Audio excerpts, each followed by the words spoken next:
is a Sunday, right?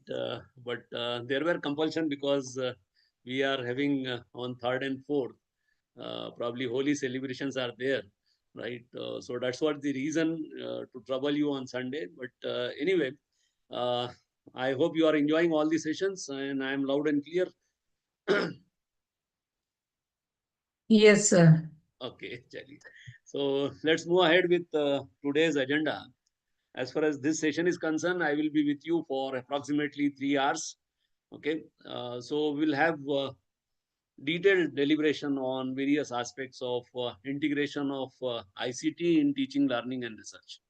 Having said this, we all know that some way or the other, we are witnessing the, you can say, the evolution of ICT, that too particularly in education and research.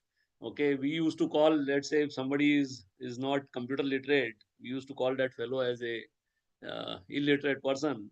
Okay, I'll extend this definition a little further. Okay, if somebody is not AI literate, he will be called as illiterate. So those days are not far away. Okay, we are all teachers. Okay, we need to upskill and reskill ourselves.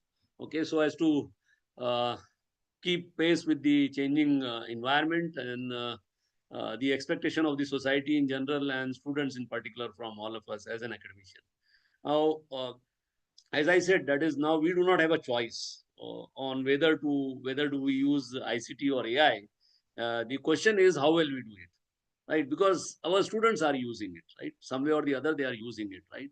So we must have an edge when it comes to teaching, learning, and research, right? That is what we are going to look at in greater detail in this session. As far as the session is concerned, in the very first part, we will have some theoretical foundation. We'll just try to dig upon what this technology is all about. And in the second session, definitely we'll have some hands-on on some of these tools. Okay. And as Ankit has rightly pointed out, that whatever tool I'll be discussing, okay, we will not compromise anything on ethical front, right? So without making all those compromises, how we can automate some routine jobs, okay, some jobs which requires a lot of time and energy, okay, and we may utilize that time and energy for doing some other creative activities, right? So my personal take on this AI is you need to consider it as a helping tool, okay, but at the same time you should not over rely on this tool, right? Because this is there, but at the same time it has got a lot of limitation. So we'll dig upon all those limitations as well. That is, what are the limitation of AI? Okay, what are the gray areas? Okay, how to deal with all those aspects? That will be there in the agenda as far as the first session is concerned. So I hope all of you are comfortable in English, or you want me to speak in bilingual. Okay, I do not have any problem. I can speak Marathi as well. Okay, that is not an issue, right? But you tell me, since we are talking about technology, I personally feel that we must go ahead in English. Okay, but as and when needed, definitely we'll have some multilingual support, right? So just allow me to share my presentation.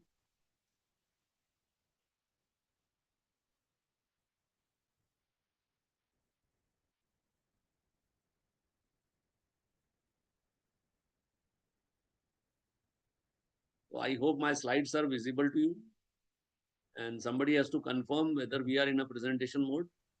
Yes, sir. And the slides are changing. Yes, sir.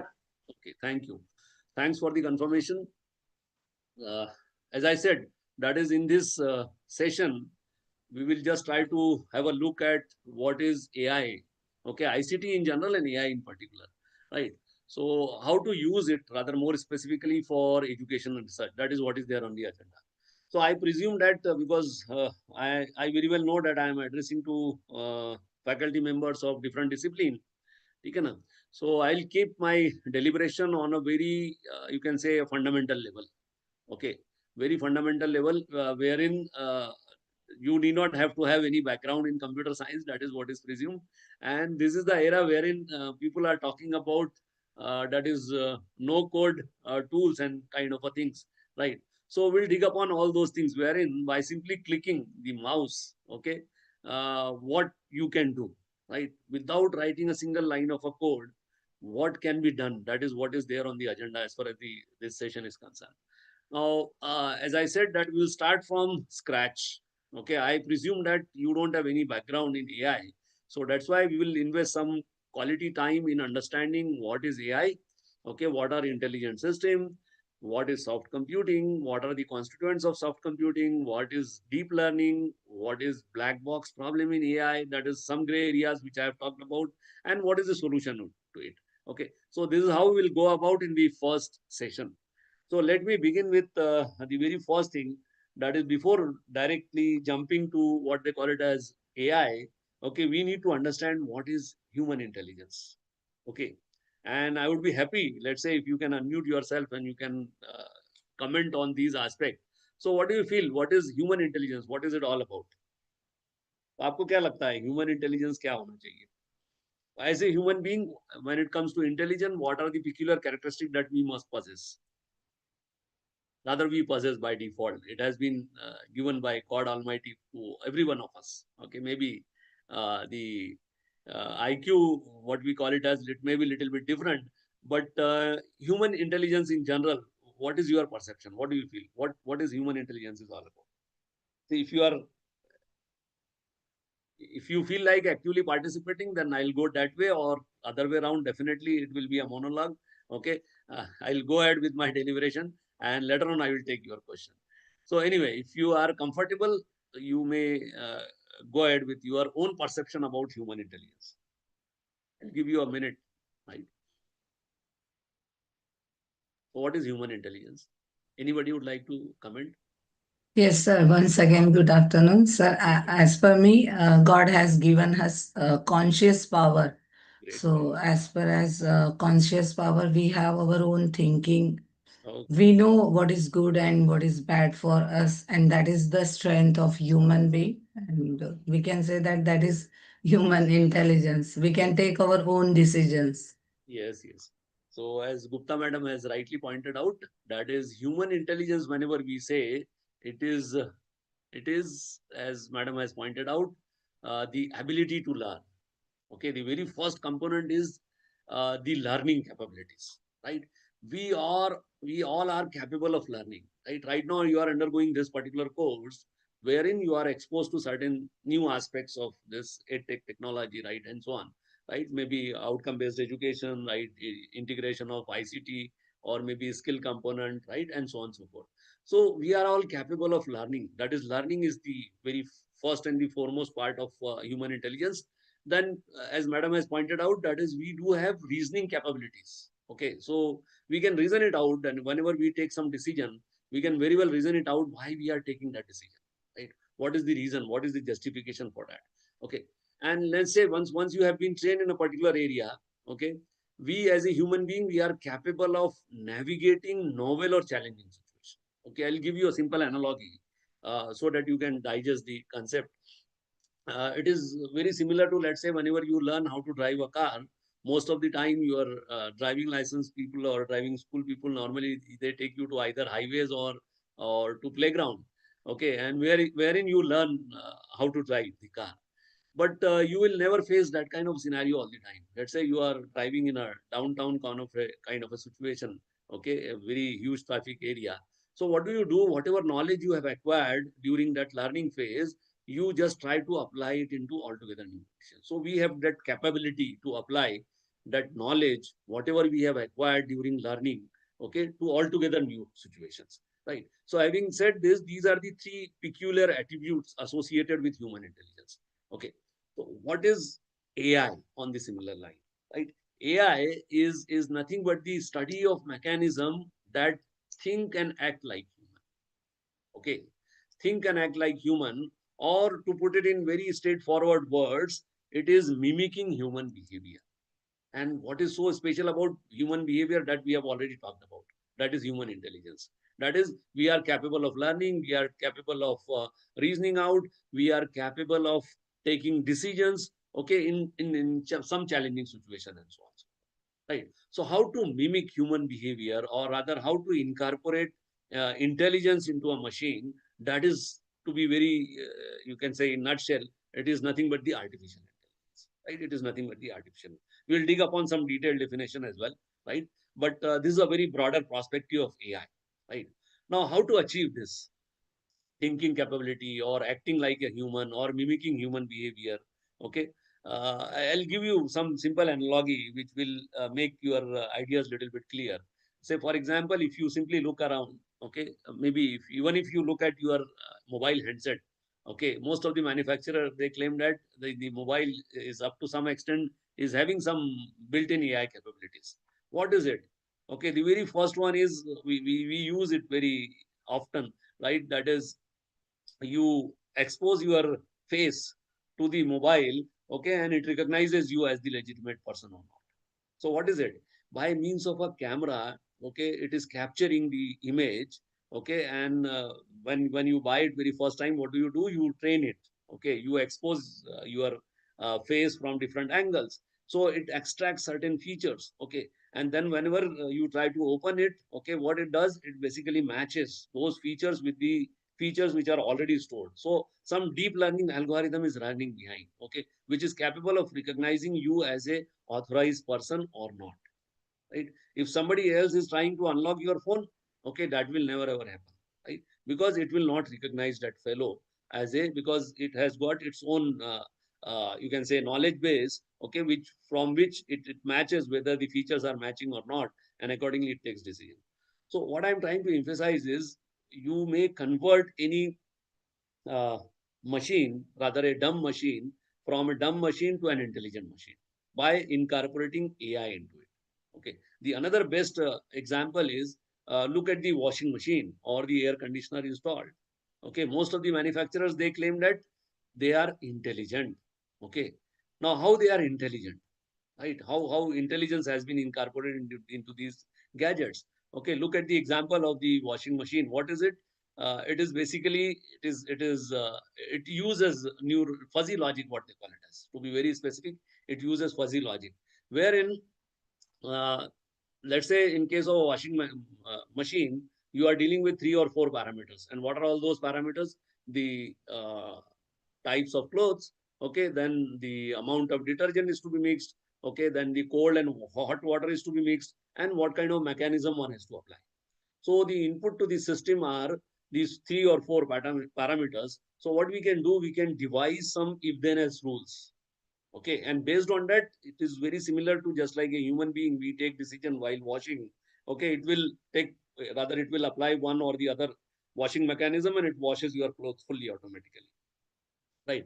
So we may embed these 27 or 30 odd rules into a small chip, what they call it as a microcontroller chip, right?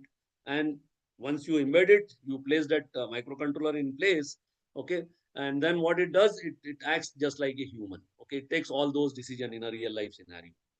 So what I'm trying to emphasize is, by simply investing 1,000 rupees, because that cost of that microcontroller is not more than $1,000, right? So you may convert an ordinary machine to an intelligent machine, right? Now, having said this, we need to understand what are the peculiar characteristics of an intelligent system, right? So the intelligent system must possess these 4 peculiar characteristics. The very first one is the intelligence itself. Second is the interpreting information, comprehending the relation between the phenomena or object, okay, and then applying the acquired information during learning or training to altogether new condition. So we'll go one by one. Intelligence is by default, I hope it is a self-explanatory term, right? That is, the system must perform some meaningful operation. Okay, interpreting information. Just like you and I, we are capable of interpreting the information, right? Whenever something has been asked to you, what do? You interpret that information, and then you craft your answers, and then you come up with the answers. Okay, then comprehension capabilities. That is, let's say if I give you relationship between X and Y and Z, okay, so you can very well deduce the relationship between X and Z, right? So that is comprehension capabilities. And once you have been trained in a particular area, or once these machines have been trained in a particular area, they are capable of applying that knowledge into altogether new situation. Okay. Uh, Let me give few examples to make these things little bit clear. Let's say you are dealing with, or you have developed a AI based system for the diagnosis of disease. Okay, so what do you do in that case? You fed certain rules, right? You design certain rules, okay, and then accordingly you fed symptoms. Okay, you ask the patient, okay, a number of questions, and accordingly, based on the responses of the patient, what do? You fed all those systems to the machine, and what it does, it will classify or categorize, okay, and then it will come up with some answer that the person is suffering from some XYZ disease. Okay, so these are some typical examples of you can say the intelligent system and so on.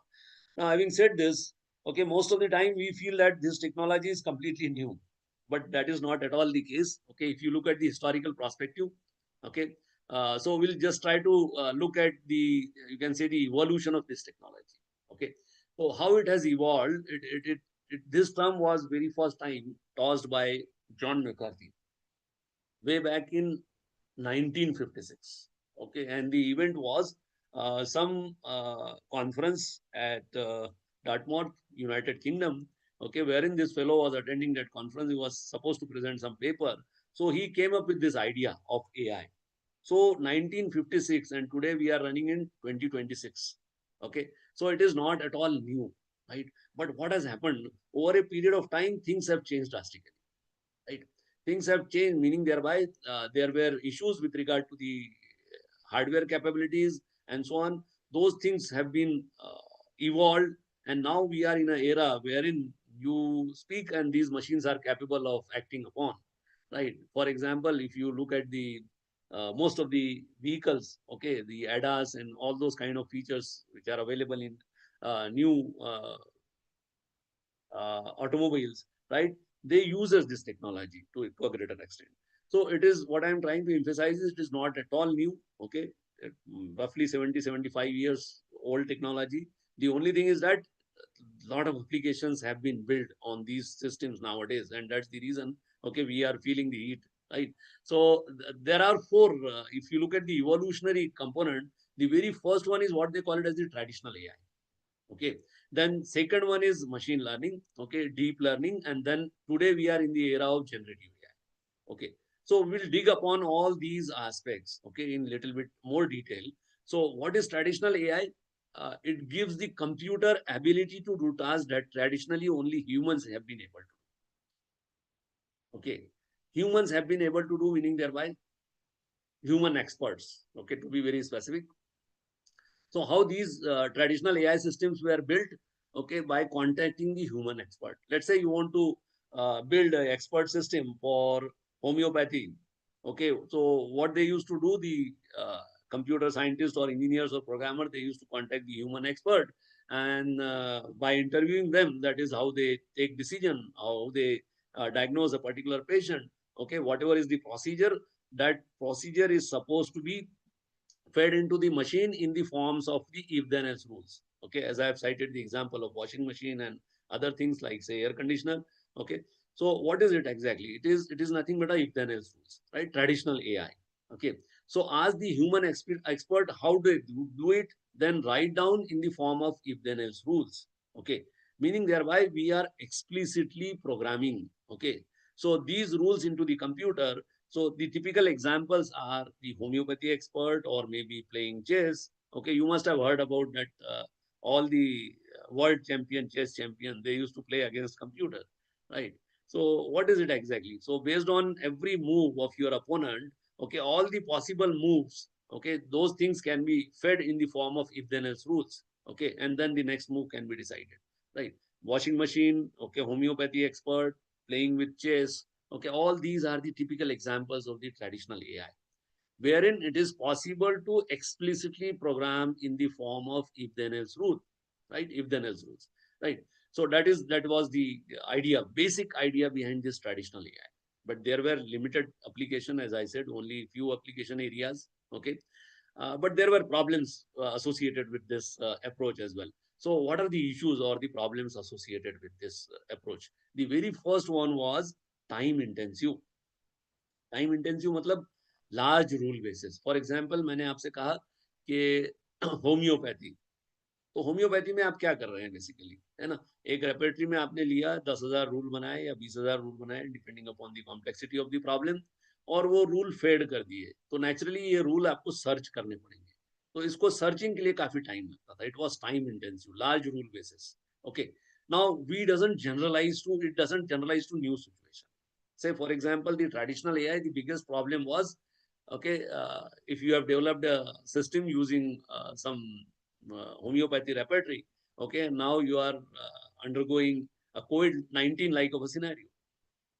तो अब क्या होगा, आप जो symptoms दोगे वो match होंगे, उसके रूल से नहीं मैच होंगे, है ना. You are exposing it to altogether new situation. So it will simply come out, sorry, it is beyond the scope of my rule base. I am sorry, I am not in a position to diagnose this disease. Okay. So if something out of the rule, it will not be able to give you some appropriate decision or the answer. Okay. The few important other aspects are, that is, as I said, that these systems are built by contacting the expert in that domain. Okay. And simply interviewing them, asking them how do they do it. Okay. So again, there are issues with regard to that. That is, we human being know more than we tell. Okay. And that's why we call some people as they are more expert in some areas. So we cannot write down rules for all possible situations. That is the another problem. So it is simply impossible to analyze every possibility, okay, and write down rule for it. And these two things have made it little bit, you can say, limitations in terms of the applicability and so on. Okay. So if you are dealing with a simple problem, no issues. As I said, the washing machine, only 3-4 parameters. So hardly matters, right? But in case of very complex problem, wherein the number of parameters are huge, okay, let's say 100 parameters. Okay, so 100 parameter, it may lead to what they call it as combinatorial explosion. Okay, so it was simply impossible to solve complex problems using this traditional AI. Okay, so traditional AI, even though it was capable of developing some intelligent system, but the application areas were very limited, right? Application areas were very limited. Okay, now look at the problems with these traditional approaches. As I said, mathematical modeling, black boxes, lot of number crunching, large rule bases, one of the bottleneck. है ना, हर चीज के लिए आपको एक rule लिखना होगा.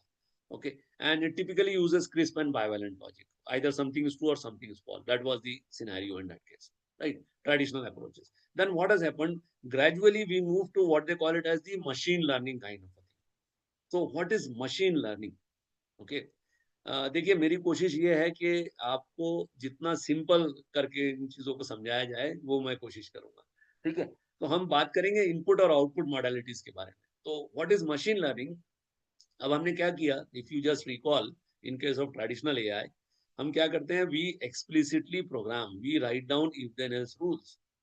अब in case of machine learning, what we are doing, we are not explicitly telling the computer what to do. मतलब हम if then else rule नहीं frame करेंगे. Rather, we are providing computer with lots of examples of inputs and outputs. है ना? So we call it as data. Okay, we call it as data. So it is data with regard to any problem in terms of inputs and outputs that is fed to the machine, and we ask the computer to learn. Okay, and apply some.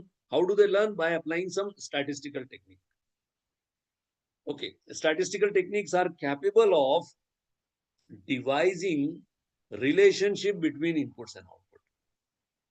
So what exactly we are trying to train the machine, that is what kind of relationship exists between the input and output, and how we are doing so. We are doing so by means of providing the thousands of data pair, that is input and output. Okay, thousands of data pair, input and output. So we are not programming it at all as we used to do in case of traditional AI. Okay, wherein we used to have for every small thing we have to have a rule. Now we are not framing any rule. Instead, we are exposing the computer with the input output data. And now we are applying some statistical technique to establish the relationship between input and output. And this is broadly what they call it as machine learning. So in today's era, whenever we are referring to AI, basically by default, we are referring to machine learning. So traditional systems are no more there. Okay, they have very limited application areas, but machine learning has got tremendous potential, right? So let us move further. And as I said, that is, it will learn. How it will learn? By using some statistical techniques. So there are n number of statistical techniques available. linear regression, logistic regression, classification and regression, support vector machine, random forest, gradient descent, and so on. Lekin the most popular one is what they call it as the neural network. तो इसमें सबसे जो popular technique है वो उसे हम कहते हैं neural network. So this we will just try to dig upon in little bit more detail, है ना. इसे हम थोड़ा सा डिटेल में समझने की कोशिश करेंगे. लेकिन that is not the only way of learning. Okay, there are n number of things, as I said. That is, there are some statistical techniques. And what is the basic function performed by all these things? It is to learn the relationship between the input and output. Okay, as I said, we are providing input as well as output. So these systems, okay, they will learn some kind of relationship. How do they learn? That is what we are going to understand in greater detail, right? So machine learning के साथ में भी हमने देखा तो बहुत सारे problems हैं. What are the problems associated with machine learning? Let us have a look at. Okay, so the only problem is we have to have structured data. What do I mean by structured data? That is the data that can be numeralized. है ना. Numeralized मतलब जो भी data आपको चाहिए वो 0 और 1 के बीच में चाहिए, टू बी वेरी स्पेसिफिक, है ना. So if certain, so whatever parameters, whatever data we are collecting with regard to the symptoms of a patient, okay, we need to numeralize it. And how we can achieve that? We can achieve that with what they call it as a pre-processing of data. ठीक है ना. तो कुछ parameters की value से for example thousands में है, hundreds में है, तो हम इनको क्या करते हैं, we divided by some constant. If it is in hundreds, we divide it by 100. Okay, so that we must get values between 0 and 1, right? So this is called pre-processing.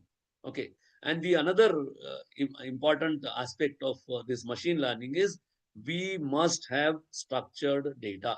Okay, structured data, and structured data is nothing but data which can be numeralized. So text data we cannot feed it to the machine for the learning purposes. We have to have numbers. Okay, to put it in very simple words. So machine learning, these issues are there. Okay. Now, if you look at the evolution of this is another area which is a culmination of you can say the threefold technology. Okay, and this is another broader classification of the traditional AI systems and the you can say the what they call it as the hard computing and the soft computing.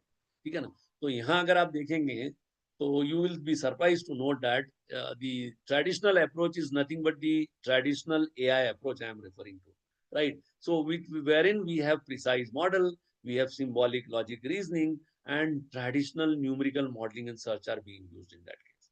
On the other hand, the AI-based approach or the soft computing approach, we use approximate model. We do not use precise model. Rather, we use approximate model. And what is it? Approximation. We use approximate reasoning, functional approximation, and randomized search. Okay, I'll give you one simple analogy to understand this approximation. Okay, now if you look at human decision-making process, we take almost all our decision based on approximation. Okay, I'll give you one simple example. Let's say you are in a parking lot of a mall and you want to park your car. So how do you take this decision? Parking करना है आपको गाड़ी को, parking lot में हो आप और आपको आपकी गाड़ी पार्क करनी है. So how you will take decision, how you will take this particular decision, or the other way around. Let's say you are on a highway and you want to overtake a car which is just in front of you. So how do you take this decision? How do you decide upon whether it's time to overtake or not? Or parking lot example I have told you. तो आप क्या करते हैं इसमें दोनों situation में? See, you can speak in Hindi or Marathi, and the idea behind asking this question is to simply get you involved. Okay, there is no other reason. I do not want to check your knowledge or uh, your technical competencies. ठीक है ना. Question बड़ा simple है. आप में से कुछ बोलना चाहेंगे? कैसे डिसीजन लेते हैं आप? कार पार्किंग का डिसीजन बोलिए या फिर ओवरटेकिंग का डिसीजन बोलिए, कैसे लेते हैं आप? आप वो बंदे को बोलते हैं कि भाई आपकी गाड़ी रोक दो, मैं जगह गिनती हूँ, ठीक है, या गिनता हूँ वगैरह. You measure it with the measuring tape and then you take the decision whether you can park the car or you can overtake that car or not. You take decision on approximation. Okay, you simply look around and you feel that sufficient amount of space is available Okay, I'm not saying that that decision again is subject to right or wrong. You know, it will be sometimes it may happen that exactly on the same instant another vehicle is moving from the opposite direction. So what you need to do, you need to apply brake and again take your vehicle. Okay, and this is how we take it. So what I'm trying to emphasize here is our all decisions, human decision I am referring to, it is based on approximation. We don't have exact data, but still we take decisions. Say parking lot decision, you will never ever get down and then measure the amount of length and width available to you for the parking in the parking space, and then you draw your car to the desired location. Rather, you take decision based on approximation. So that is why this AI based approach is very similar to our real time decision making process, right? So it is very closer to your real time decision making process or soft computing based approach. Now let us try to digest little bit more concrete definition of soft computing or AI based approach. It is in contrast to traditional hard computing. See, it is a paradigm shift. Okay, soft computing exploits the tolerance for imprecision. है ना, washing machine में आपके पास में precise knowledge है क्या कौन से टाइप के क्लोथ्स हैं, नहीं, है ना. फिर आपने कितने क्लोथ्स है ये है कि आपके पास में नहीं. You are taking based on approximation and that is what you do, है ना. When you actually wash you the clothes with your hands, with your own hands, है ना, आप कोई बिल्कुल 100 ml पानी और 200 ml पानी डाल के नहीं वॉश करते हैं या डिटर्जेंट डाल के नहीं वॉश करते हैं. You take decision based on approximation, imprecise knowledge, uncertainty, and partial truth. Partial truth meaning thereby nothing in the word is 100% true or 100% false. It is true to the degree of some truthfulness. And that is why I am referring to कि भाई जो आप काम कर रहे हो यहाँ पे वो it is based on approximation, not precise. Imprecise knowledge, uncertainty and partial truth. और इसका एडवांटेज आपने देखा कि हमने एक 1000 रुपये में एक सेमी ऑटोमेटिक मशीन को फुल्ली ऑटोमेटिक वॉशिंग मशीन में कन्वर्ट कर दिया, या एक एसी को एक इंटेलिजेंट एसी में कन्वर्ट कर दिया, या एक माइक्रोवेव ओवन को हमने 1000 रुपये में एक इंटेलिजेंट माइक्रोवेव ओवन में कन्वर्ट कर दिया. ठीक है ना, जहां पे आपने बहुत सारे मीनूज में प्री डिफाइंड प्रोग्राम्स डाल दिए कि भाई इसको कुक करना है तो कैसे कुक करना है, right. So that cooking mechanism we have incorporated into that microwave, right. So the advantage of having this setup is the solutions are tractable, robust, low cost and better report with reality. तो ये इसके फायदे हैं. ठीक है ना. अब इसमें 4 कॉन्स्टिट्यूएंट्स होते हैं, हम सभी की डिटेल में नहीं जाएंगे, हम सिर्फ न्यूरल नेटवर्क को थोड़ा सा डिटेल में समझेंगे. तो जैसे मैंने कहा आपको, fuzzy systems are there, neural networks are there, then evolutionary computing is there and probabilistic reasoning is there. अब ये चारों में से सबसे जो each one of them, they are good in some or the other area. Say for example, fuzzy systems are good when you are dealing with imprecise knowledge, imprecision, right. Neural networks has got the capability to learn. So learning, whenever you want to train, you have to use neural network. Okay. Probabilistic reasoning when you are dealing with uncertainty. Evolutionary computing when you are dealing with optimization. Okay. But it all depends what kind of problem you are dealing with. Let's say if you are dealing with a problem wherein you require neural network as well as fuzzy logic, so you may have a hybrid combination of neuro fuzzy systems, okay, or maybe fuzzy and probabilistic, right? And so on and so forth. ठीक है, लेकिन broadly ये 4 चीजें हैं जो आपको यहाँ पे एआई में हम यूज करते हैं. ठीक है, अब हम एक नया कंसेप्ट थोड़ा सा समझने की कोशिश करेंगे. Now again I would love to interact with you at this point of time. Okay, I am giving you one pretty simple question. Okay, we are trying to understand, that is it possible to compute with words, है ना. So whenever we talk about computation, the very first thing comes to our mind is that we are dealing with numbers.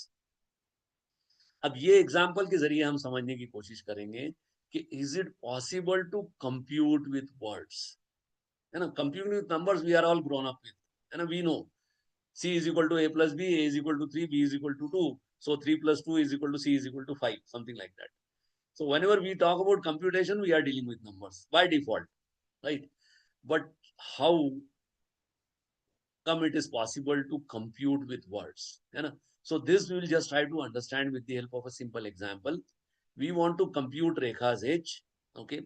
I am providing you some information, rather proposition with regard to the lady called Rekha. इसके बारे में आपको 2 statement दे रहा हूं मैं कि भाई she has a son in mid-20s and she has a daughter in mid-30s. Okay, proposition P1 says she has a son in mid-20s and proposition P2 says she has a daughter in mid-30s. And the third one is the word knowledge, which is known to every one of us. That is, usually mother's age at birth of child is between approximately 20 or asterisk 20 for short and approximately 40 or asterisk 40 for short. Now, my question is it possible to compute Rekha's age by only this much information? Proposition P1, P2 and third is the word knowledge. तो आप में से क्या लगता है कि हम compute कर पाएंगे रेखा की एज? किसी को लगता है? और if it is yes, what is Rekha's age? I'll take a pause for 1 or 2 minutes. Okay, you just think over, and let's say if it is possible for you to come up with the answer. I hope you people are with me.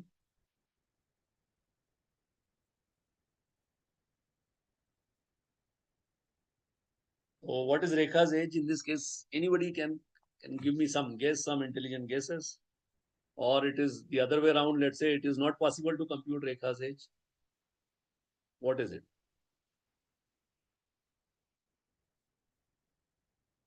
कोई बोलना चाहेगा? Nobody from computer science in this group?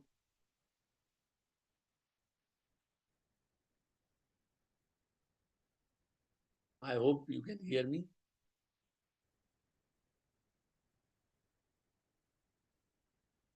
Hello. Anyone who would like to attempt? I hope all of you enjoy the right to unmute yourself. There are 42 odd participants in the meeting. It's a big number. Or let's say if you are not comfortable with unmuting, you may put your responses in your chat. Okay, that is again fine for me.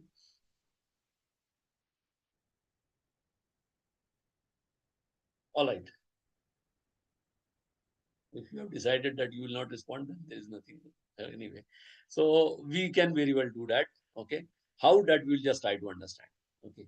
So what we need to do is, let me check whether there are some responses in the chat box. Yes, 55 to 60. Reshma Marwadi Madam Rekha, age is 60. Somebody has said 50. Somebody said Rajni Gandhi said 40. Sir, 50 age approximately. Madam, how you arrived at this number? आप बता 50. सकते हैं? 50, लेकिन आपने कैसा compute किया? Sir जब उनकी एज 20 थी मैरिज के समय, मैरिज आफ्टर उनकी एज उनकी डॉटर की एज 30 है, 20 उनकी बेटी की है, तो 30 बड़ी बेटी हो गई है, 30 और 20 ऐड करेंगे तो 50 इज एज मदर. ओके, ठीक है.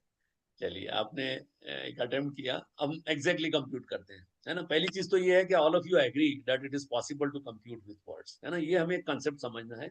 इसके बहुत सारे एप्लीकेशन एरियाज है. एक कंप्लीट एरिया है कंप्यूटर साइंस का या एआई का, जिसे हम नेचुरल लैंग्वेज प्रोसेसिंग बोलते हैं या एनएलपी बोलते हैं, राइट. तो एनएलपी में इसका यूज काफी एक्सटेंसिवली होता है और उस पर बेस्ड एप्लीकेशन आप आपके डे टू डे लाइफ में यू आर यूजिंग इट, है ना. Many time we don't realise. Okay, so that is again AI, right. So these concepts are being extended over there, okay, and the applications are nowadays built, right. So let us try to dig in a greater detail. So what we need to do, since this statement is written in English, okay, she has a son in mid-20s and she has a daughter in mid-30s. So we'll just try to translate these statements into what they call it as computation ready word. और इस operation को हम बोलते हैं प्रीसिएशन. ठीक है ना. तो हम क्या करेंगे, Rekha has a son in mid-20s, meaning thereby if you apply appreciation, that is P1 को हम P1 star में convert कर रहे हैं, तो P1 star is equal to age son is asterisk 25, because she has a son in mid-20s meaning thereby 25. So you can very well deduce, rather conclude, that age son is asterisk 25, correct. On the similar line, she has a daughter in mid-30s, so age daughter is asterisk 35. Okay, and the third one is the word knowledge, which is known to every one of us. That is plus P3 star. Age mother at birth is usually between 20 and 40. So that we are making it as asterisk 20, asterisk 40. Okay. Now, if we aggregate these three, now we have got numbers. Okay. Earlier we were having words. Okay. Mid 20s, I used to say. Mid 30s, I said about the daughter. Okay. And then the word knowledge, again, we talked about between 20 and 40. So between mid, those kind of words were there. We were not having numbers. So what we did exactly, we translated those English-like statement into what they call it as the computation ready word. Okay. So very first statement, proposition P1, if you appreciate it, it will be P1 star and age son is asterisk 25. P2 star age daughter is asterisk 35. And P3 star is age mother at birth is usually asterisk 20, asterisk 40, meaning thereby between 20 and 40, barring few exceptions. Right. Now, if you aggregate these three, right, if you apply aggregation function, age rekha is asterisk 25 plus usually asterisk 20, asterisk 40, fusion asterisk 35, usually asterisk 20, asterisk 40. है ना? तो हमने क्या किया? Now you can exactly derive the value, okay? Because age daughter is 35, okay, and minimum 20. So if you simply add up this 20 plus 35, okay, because the elder one is the daughter, right? The younger one is the son, right? Okay, younger one is the son and the elder one is the daughter. So age daughter is asterisk 35. If you simply add up the 20, okay, 20 plus 35 comes out to be 55. So that can be achieved by simply aggregating these three. Okay, writing a function, okay, wherein now I am not using any rocket science here. Okay, it is pure mathematics, what we have learned in uh, probably say seventh or eighth standard, right? Maybe little bit earlier to that, maybe fourth, fifth. Nowadays, the kids are learning all these things in primary schools, right? So what is it? So you can very well compute with words. Okay, लेकिन ये जो story आपको बताने का intention यहाँ पे ये है कि ये प्रीसिएशन का जो कंसेप्ट है, it was very first time tossed by Lutfi Ezadeh. Okay, he came up with this idea in some international conference, okay, which took place in US. Okay, and that conference chair was Rudolf Kalman. आप में से कोई electronics के लोग होंगे तो जानते होंगे Kalman filter. He was a great system scientist. So he criticized Professor Zadeh's work. This fellow has gone mad. Okay, because he came up with this idea. That is from computing with numbers to computing with words. Right? So it was a paradigm shift. है ना, जिसने पूरा computation का landscape बदल दिया. ठीक है ना, लोगों की सोच बदल दी. लेकिन जब भी आप कुछ आउट ऑफ द बॉक्स करते हो तो उसको क्रिटिसाइज किया जाता है ना. तो इसी तरह से रडल्फ कालमन ने जब इन्होंने पेपर प्रेजेंट किया, he was an Iranian. Okay, he is the definition whatever we have seen, it is given by Professor Zadeh only, right? So he is also called as the father of soft computing or father of AI, you may term it as. Okay, he worked for around 55 odd years with University of California, Berkeley. Okay, उनके नाम पे वहाँ एक chair भी है, right? तो जब इन्होंने पेपर प्रेजेंट किया तो it was criticized like anything. Said people said this fellow has gone mad. Okay, he is talking something which is simply impossible, because computation without number is not at all possible, right? We have to have numbers. But he demonstrated this idea, and later on there are thousands of applications which were built on this small concept. Okay, by extending this concept to some real life scenarios. Okay, the examples are like say natural language based system. Okay, जो आप chatbot देखते हो आजकल, है ना, question answering machine, है ना. इसके लिए पहले क्या था, वेबसाइट पे आप जाते हो तो we use to have call centres, है ना, 1800 some number, 16 digit number, 8 digit number, whatever, toll free number they used to call it as. Those things are gradually vanishing. Okay, because what has happened, the same thing can be achieved by using these chatbots, है ना, small chatbots. हम ये भी देखेंगे second session में कि chatbots कैसे बनाएं, आपके एजेंट्स कैसे बनाएं. ठीक है, तो सेकंड सेशन में we will definitely have talk on those aspect. ठीक है, लेकिन क्वेश्चन आंसरिंग मशीन, है ना, कभी सीरी खड़ा हो जाता है, कभी कुछ कोई भी आपको चैटबॉट मिलता है. Okay, and whenever you visit any website, okay, that fellow will say, how can I help you, right? And you feel that somebody is there to help you out 24/7, right? So at any time you logged in, okay, and then you pose your query, it will give you 99% correct answer, right? 99%. Whatever is there in the knowledge base, okay, it will analyze and it will give you the answer, okay? And that is what exactly is being done by the human being, okay? When we used to have call centers, तो call centre में भी क्या रहता था, उनके पास में एक manual रहता था, बुक रहती थी, उसमें से देख के आपको बताते थे सर ये रूल है तो आपको ऐसा है, तो आपकी प्रॉब्लम ऐसी है तो आपको इतना इतना मिलेगा। से फॉर एग्जांपल इंश्योरेंस सेटलमेंट कर रहे हैं आप, यहाँ भी एग्जैक्टली वही कर रहा है। हमने क्या किया, उसको एक बुक के फॉर्म में नॉलेज बेस में दे दिया। हम सेकंड सेशन में देखेंगे कैसे बिल्ड करना है, ठीक है। लेकिन chatbot is one of the best example. तो हमने ये समझने की कोशिश की कि मशीन लर्निंग कैसे होता है, ठीक है। मशीन लर्निंग होता है without being explicitly program, okay, by providing data, okay, input output data, okay, and the machine will learn on its own, okay, machine will learn on its own। तो basically ये जो structures हैं इनको कहा जाता है आर्टिफिशियली न्यूरल नेटवर्क। अगेन ये बहुत नया नहीं है ना, 1965 से आप देख पा रहे हैं इन चीजों को, okay. I my self actually attended the very first summer school, those days we used to call it as, way back in 1993, okay, in JNTU Hyderabad, okay। so it was on neural network, 1993 I'm saying. Today we are running in 2026. So, and that was the scenario in India, okay, I'm not saying it. So you can think of the other countries, okay, the developed nations and so on. So this is not at all new, but what has happened, the hardware have improved, okay, and that is the reason we are witnessing a lot of application in this area। तो हम देखते हैं हम neural networks क्या है। तो basically neural networks is just like your human brain, it is inspired from your human brain, okay, these structures are basically inspired from your human brain, and they have got the same capabilities that a human brain has। For example, these systems, okay, these structures are capable of acquiring knowledge, storing that knowledge, and utilizing it for some decision making or some classification or some prediction or whatever is the application area। So knowledge acquisition is one dimension, storing that knowledge is the second aspect, and applying that knowledge or utilizing that knowledge in any area for decision making or whatever is the third important component। And if you simply recall, okay, human intelligence, we have talked about these aspects only. That is the learning capabilities, then applying that knowledge to some new condition, okay, finding out reason and the decision making capabilities and so on, right? So these are also referred to as biologically inspired neuron, right? Neural networks, right? Artificial neural networks. And this slide will give you an idea. That is where you can apply this technology। You name the area, I tell you. This is again an indicative list, not an exhaustive list, okay।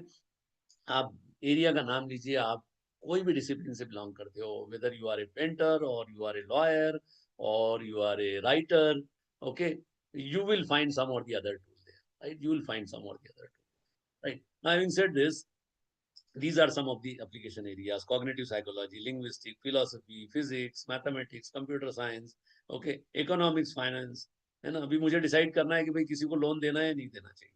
पहले क्या होता था conventional system में, people used to approach the person, gather information with regard to him, okay, what kind of person it is। Now your civil score is everywhere, right? It is open to, and that's why you get a lot of offers, okay, based on your civil score, and they say your civil and your profile speaks 1,000 words, okay, what is, so your digital presence will give you, you can say the your image and everything is built on that, right? So having said this, we'll just try to understand how these neural networks are built, है ना। बहुत ही broad line इस पे काम करेंगे हम, detail में नहीं जाएंगे, टेक्निकल बहुत टेक्निकल बात नहीं करूंगा मैं, लेकिन एट द सेम टाइम हमें ये भी समझना जरूरी है कि ये फंक्शन कैसे करता है, ठीक है। So as I said, it is inspired from a biological neuron, and this is the structure of a biological neuron, wherein we have a cell body, okay, we have a cell nucleus, okay, then dendrites are there through which the inputs are given, okay, and we have an output, what we call it as axon। On the similar line, we have an artificial neural network, right, wherein these are the inputs, these are the input neuron, okay।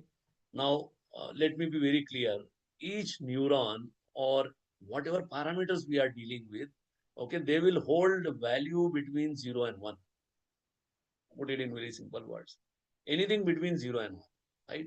0.5, 0.35, 0.95, 0.99, and so on, right? So any value, and then these are the inputs, right? These are the inputs x1 and x2. With each neuron, as just like we have a, you can say the synaptic strength, okay, which is capable of holding the data, whatever it has acquired in the learning phase or the training phase, okay, in human brain. On the similar line, we have a weight instead of synaptic strength, okay, we call it as a weight, okay. So once again, it is a number capable of holding anything between 0 and 1, to put it in simple words. And this is the output, just like we have a axon here. Okay, axon is the output. This is the output zone. Now the output is again fed into another set of neurons and so on. So on the similar line, again, we will be having a, you can say a structure, okay, which we will call it as a neural network, okay, because it looks like a network, okay. And since it is inspired from biological neuron, it is a neural network, okay. Or to be very exact, it is an artificial neural network, right? Or ANN in short, right? Now, having said this, as I said, the learning capabilities are due to these weights, है ना? Input आप बदल नहीं सकते हैं, output आप कैसे compute करोगे? Y is equal to summation of W1 into X1 plus W2 into X2. और ऐसे हमने डेटा दे दिए, इनपुट में हमने क्या किया? डेटा दे दिया, इनपुट की वैल्यूज दे दी, आउटपुट की वैल्यूज दे दी, ऐसे हमने 10,000 रिकॉर्ड दे दिए इसको लर्न करने के लिए। तो ये क्या लर्न करेगा? What it will try to learn? It will try to learn the relationship between this x1 and x2. Just like in this case, I am saying y is equal to 0.3 x1 plus 0.77 x2. अब आपने training दे दिया ऐसे, तो अब आप कुछ भी नया दोगे।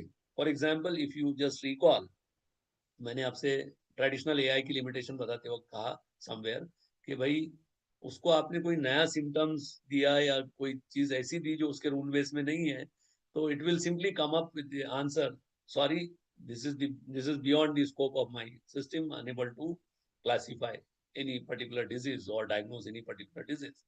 यहाँ पे वैसा नहीं होगा। जैसे मैंने कहा आपको कि आपने एक बार ट्रेनिंग ले ली, भले ही हाईवे पे सीखा आपने या फिर प्लेग्राउंड पे सीखा, लेकिन आप जब गाड़ी चलाते हो तो हर बार आपके ट्रेनर को नहीं कॉल करते हो। You take your own decision based on the knowledge whatever you have acquired. So you know the function of accelerator, you know the function of brakes, you know the function of steering and all other parts component installed in that vehicle.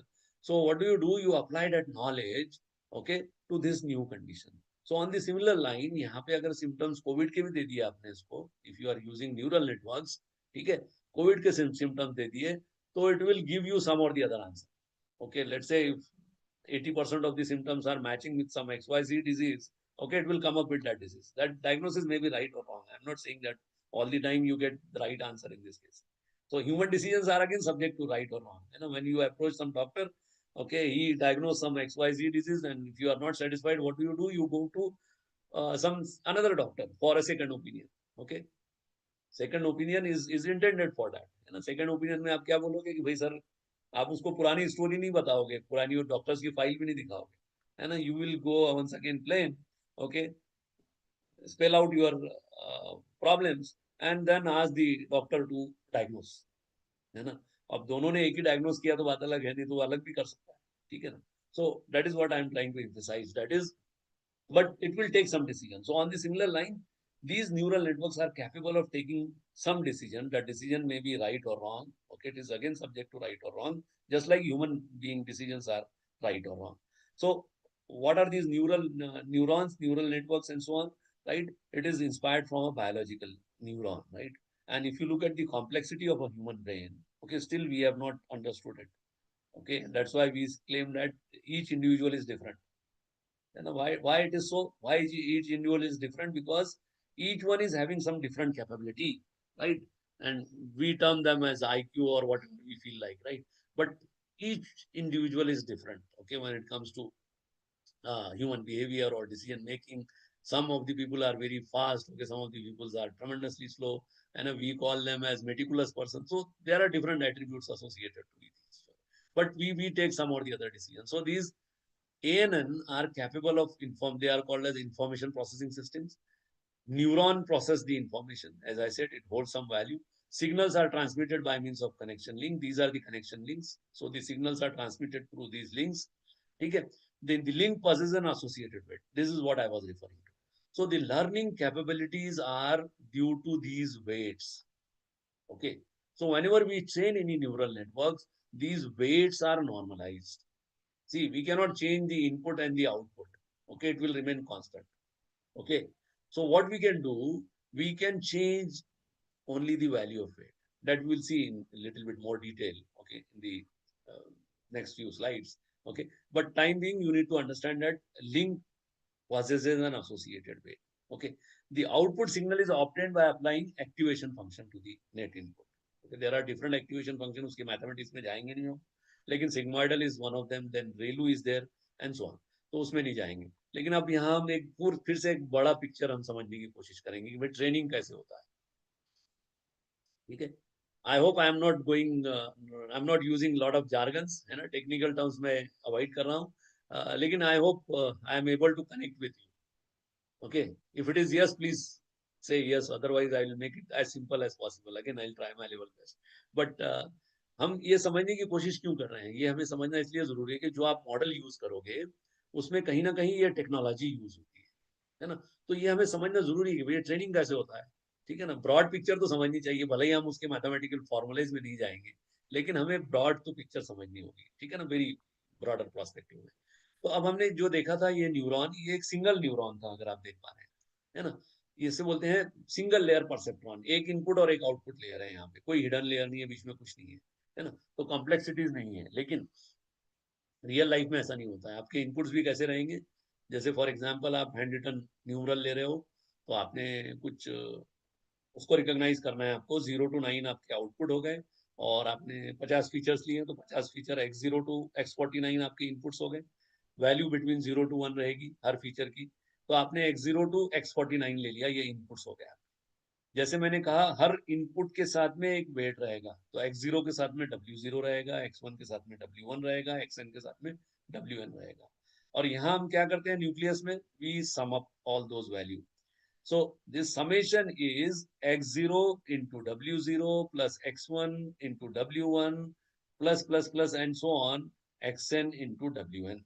तो इसको हम बोलेंगे xi wj. Okay, I and j equals to 0 to n. Okay, 0 to n. Okay, in the first run x0 w0, second x1 w1, x2 w2 and so on up to xn wn, right? And then bias, and then it goes through some activation function, जो मैंने कहा आपको कि sigmoidal या और दूसरे प्रकार की नॉन लिनियरिटी होती है. अभी अपने को सिंपल इसको इतना ही समझना है. अब हम ट्रेनिंग करते हैं तो क्या करते हैं exactly. So what do we do when we train these networks, है ना. तो इसको हम ट्रेनिंग करेंगे तो हम क्या करेंगे, इनपुट हम चेंज नहीं कर सकते हैं, आउटपुट हमें चेंज नहीं करना है. ठीक है, ये सब कांस्टेंट है. मैंने कहा आपको, हम इनपुट आउटपुट डेटा पेयर दे रहे हैं. इनपुट भी हमको मालूम है, आउटपुट भी मालूम है कि भाई ये इनपुट के लिए ये आउटपुट है, ये इनपुट के लिए ये आउटपुट है ना. तो हमने इनपुट आउटपुट डेटा पेयर बनाई और वो हम फेड कर रहे हैं सिस्टम को. अब आपने फेड किया वैल्यूज को x0 to x49.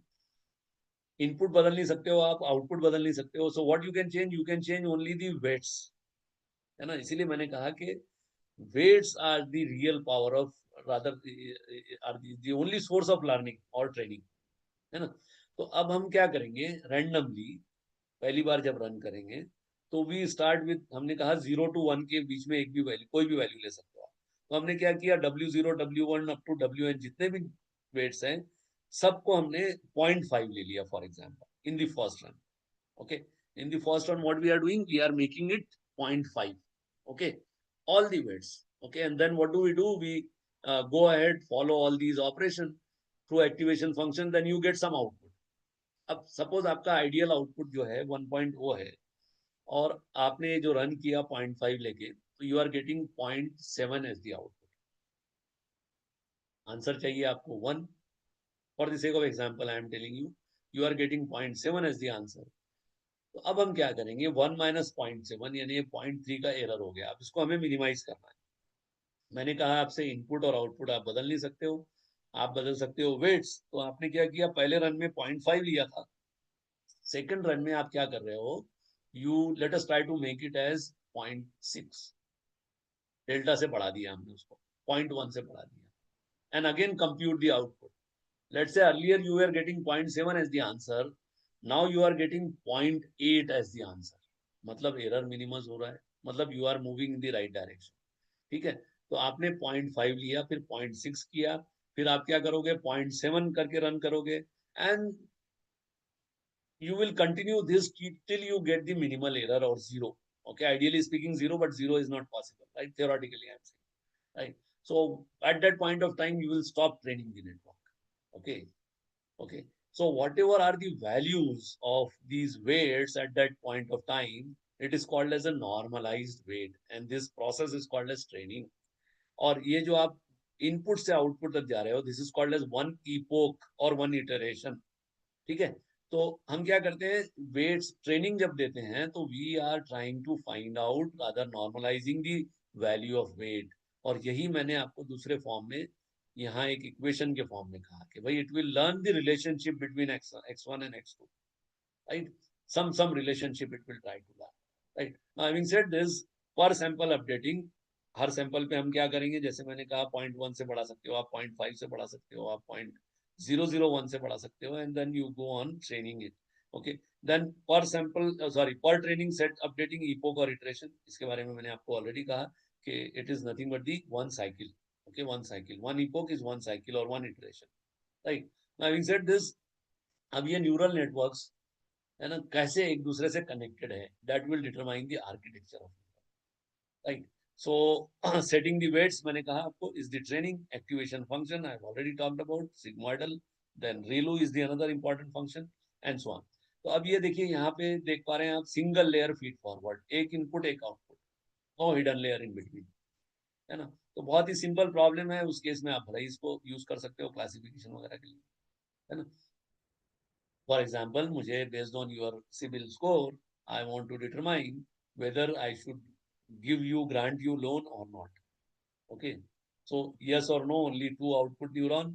Okay, and in CIBIL score you may be having maybe 4 or 5 parameters, so I can very well map it into that way, right? Then here hidden, right? So what we can do, okay, if you want, see many times for small problems this kind of a structure will work, but let's say because if you look at the architecture of human brain, it is very complex. There are millions of neurons, okay, and they are all connected with each other. So on the similar line, what we are doing, we are adding up these hidden layers. Okay, so we have input and output, that is well known to us, you know, in case of handwritten neural, 0 to 9, 10 outputs. Okay, and let's say if you are expecting 40 or 50 odd features, so 0 to 40 or 0 to 50, those many input neurons will be there. So the structure would be 50 input, okay, 10 output, and in between you may have some hidden layer. Okay, so these hidden layers are basically added for faster conversions, okay, or for providing non linearities, है ना? तो ये ज्यादा आसानी से learn करने के लिए, एरर जो है जल्दी से कन्वर्ज होने के लिए हम इस तरह की चीजें यूज करते हैं। अब आप में से मुझे कोई ये मत पूछिए कि सर इसमें हिडन लेयर है तो 50 अगर इनपुट है आपके 10 आउटपुट है, तो उस केस में हिडन लेयर कितनी होनी चाहिए और उसमें कितने न्यूरॉन्स होने चाहिए, right? That is based on trial and error, there is no hard coded rule for that. ठीक है, I hope you are getting me. तो इसमें कितने हिडन लेयर्स होनी चाहिए? एक से ज्यादा भी हिडन लेयर्स, आप 2 ले सकते हो, 3 ले सकते हो, 5 ले सकते हो, 10 ले सकते हो। तो कितनी हिडन लेयर्स होना, उसमें कितने न्यूरॉन्स होना हर लेयर में, ये आप सिर्फ एक्सपेरिमेंट करके ही कंक्लूड कर सकते हो। ठीक है, there is no other way around, right? So you have a competitive network, then Jordan network and so on. अब हम थोड़ा आगे चलते हैं, तो हम इनपुट लेयर पे it receives the initial data, functionality हमें समझनी है। Hidden layer, as I have told you, they provide the non-linearities, okay, and the output layer is responsible for providing you the output. Okay, these are the basic function performed by these layers. Okay, then training कितने प्रकार का होता है? Supervise training, unsupervised और reinforcement. यहाँ भी हम बहुत ब्रॉड पिक्चर पे इसको समझने की कोशिश करेंगे। So supervise training is when you know the input and you know the output. It is labeled data. Okay. So if you have that kind of a data set available to you, and if you are using it for training purpose, it will be called as supervised training. So both input as well as output are known to you well in advance. Okay. That is supervised training. Unsupervised training ये होता है कि when you know the input but you don't know the output. Okay.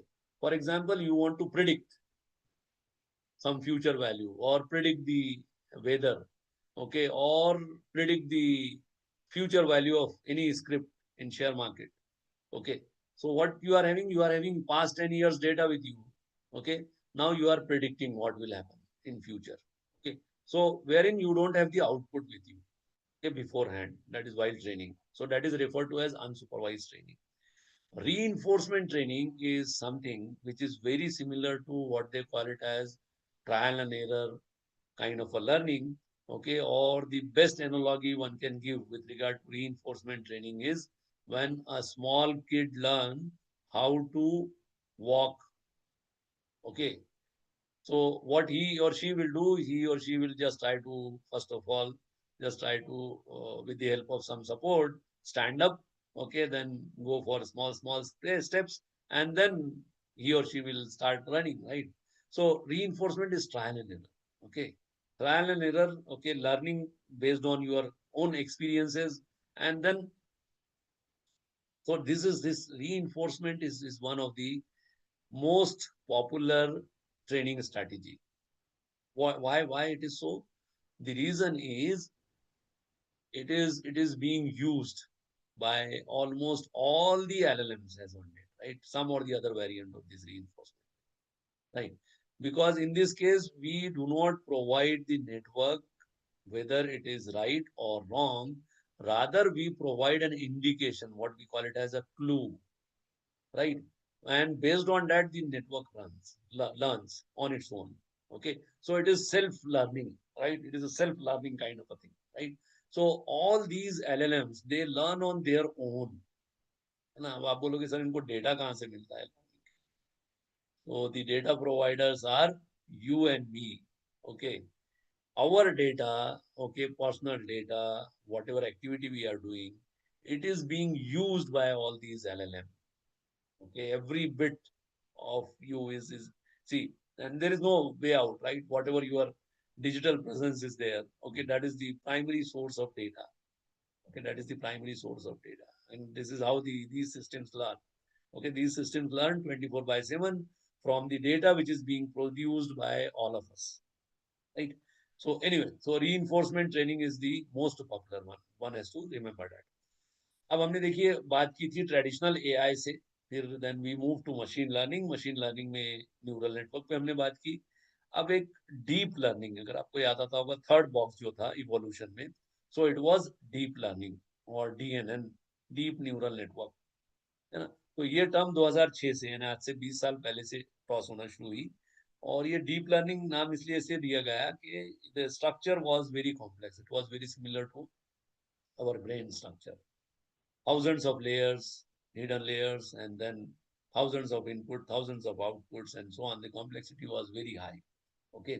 So it is a class of machine learning techniques where many layers of information processing stages in hierarchical architectures are exploited for unsupervised feature learning, and which is typically used for analysis and classification. ठीक है.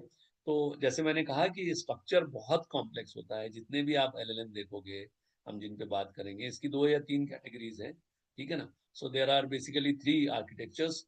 लेकिन हमें देखना है, देखिए हमें users point of view से देखना है. तो हमने अगर आप पहले याद करते होंगे तो traditional AI we use to write down code, right, structured programming, okay, if then else rules. Okay, that was the scenario. There were limitations. Then machine learning came into picture, wherein it was always you have to have a structured data. If you just try to recall my deliberation, है ना.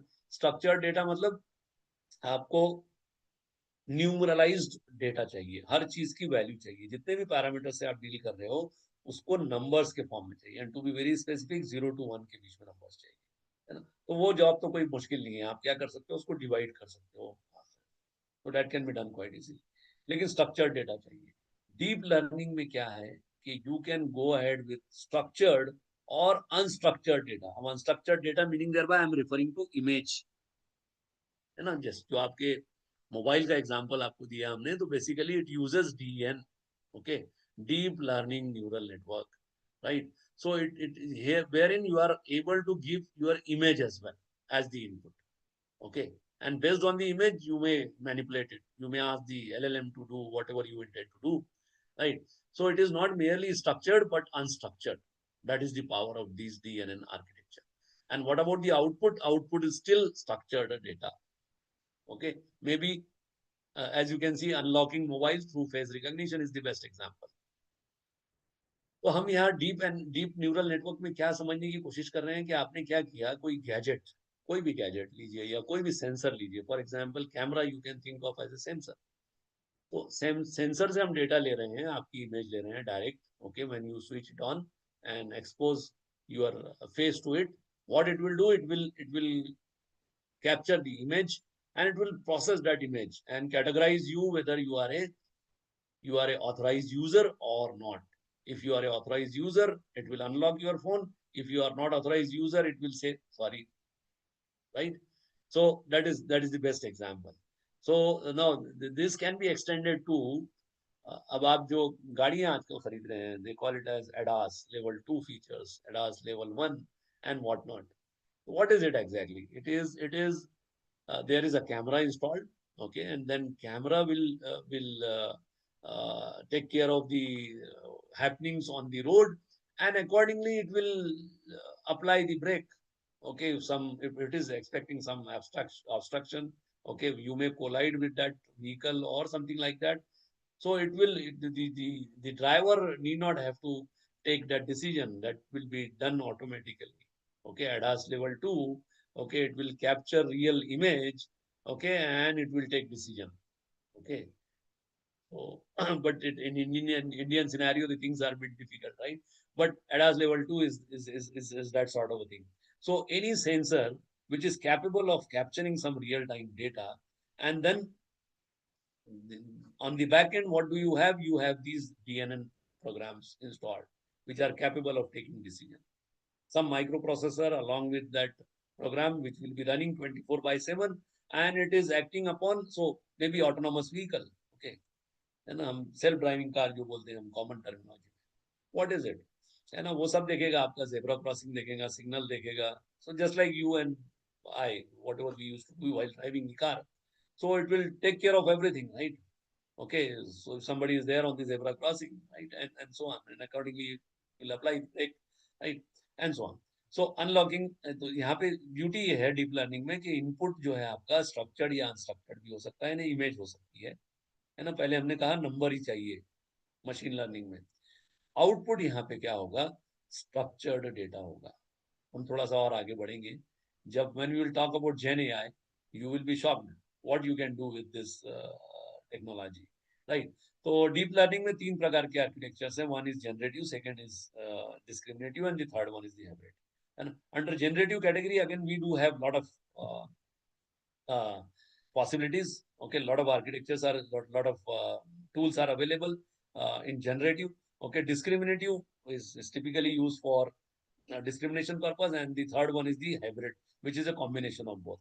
तो हम इसकी detail में नहीं जाएंगे यहाँ पे, हम आगे बढ़ेंगे क्योंकि हमें एक ब्रॉड पिक्चर समझनी है. So what is generative AI?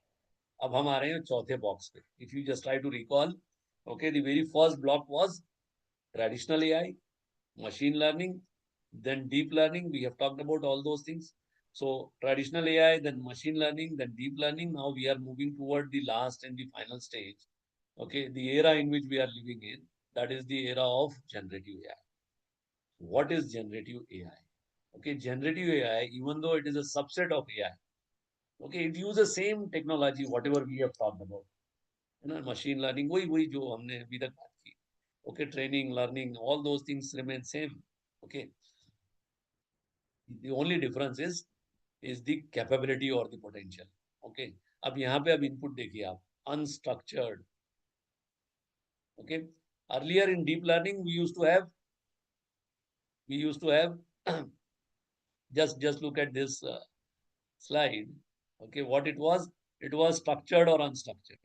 Now here I am saying completely unstructured. Okay, maybe text, images, etc. Okay, what about output? Unstructured. If you just recall, in case of DL, it was structured. The output was structured. Now here we are having unstructured. So what are the possibilities? Okay, input is unstructured, output is unstructured. The possibilities are you can by writing a prompt, you can generate an image, text to image. There are tools. Okay, image to text, the other way around, right? Text to music. For example, I am writing a prompt for composing a music. Okay, and the song I have given. Okay, now I may ask it to use any particular musician's style. Okay, maybe Anu Malik or anybody, whatever, whosoever I like more, right? Or Naushad, right? And then say text to music. Okay, it will compose a music for you, right? Then you have text to text, which is the most common one.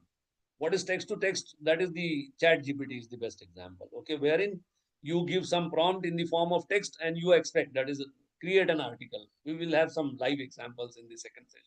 Okay, but text to text is the most simplest form. है ना? Over a period of time, जैसे हम बोलते हैं ना default. So these things will become default. Whenever you are talking about any LLM, text to text is by default, right? This will vanish. Okay, this will not be considered as something very surprising or astonishing, right? This will become new normal, right? So, but look at the power. Okay, look at the power of this generative AI. What it can do for you. Power of Gen AI input. Now I may give, as I said, if you look, you call unstructured text image. Now I'll try some combination text plus image multimodal. I can give structured as well as unstructured. So there is nothing wrong in giving some prompt along with the image and asking the AI tool to do something for you. Multimodal. Okay. And in terms of output modalities, once again, text plus image. Okay. Multimodal. Okay. And this is the disruption which is coming up, right? This is really dangerous. And that's why there is a threat to everybody's job. Okay. In future, you may find that some Bollywood movies will be generated using these tools. Those days are not far away.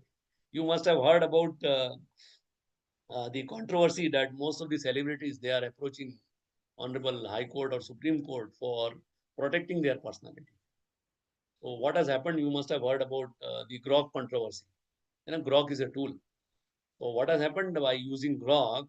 Okay, the images of celebrities and you may say some renowned politicians is being manipulated, and you are getting a lot of rubbish thing out of that, right? So that's why I used to call it as a disruption. It is a disruption. So this is disruptive technology, okay? But there is no way out. There is no way out at the same time, okay? And that's why I'm saying we need to change. If you don't, definitely you will not find any place for you in near future, because your students will be using it, right? So your students, when they will be using it, because I need to be a little bit careful about while dealing with this aspect. But as on date, we do not have any guideline by any regulating agency like say UGC or AICT for the white paper or the guidelines for usage of these tools for teaching, learning, or research, right? So that is again one of the biggest problem, right? We are all facing. Okay, so we need to set our own boundaries. Okay, we need to decide our own boundaries. That is up to what extent we may use these tools and what should be the area from where we should stop using these tools. I do agree that some of you may come up with an argument. Sir, some developed nations, like say some European nations, they have banned the use of these tools because they realize that there are some adverse effect of these over usage of these tools. Okay, may lead to some adverse effect, particularly with reference to the students' learning capabilities. Okay, but right, as long as it is there, okay, so the threat is there, but we need to know what exactly it is. Okay, being a teacher, we must be little bit aware about all these things, what is happening, right? And then we may use it or may not, right? That all depends on you. But I'll touch upon all those areas, okay, wherein the usage is as far as the ethical use of these tools is there. Okay, there's nothing wrong in that, but you must have understood the power of this, you can say, the generative AI. even though it is a subset of AI. Okay, even though it is a subset of AI. Now, having said this, let me move further. Okay, uh, each technology has got some or the other drawback, right? Some gray areas.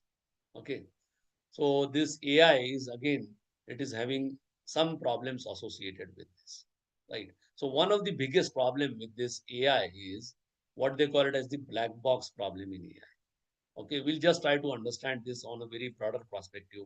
So what this problem is all about, this problem is about something like this. Okay, so whenever you interact with these tools, what do?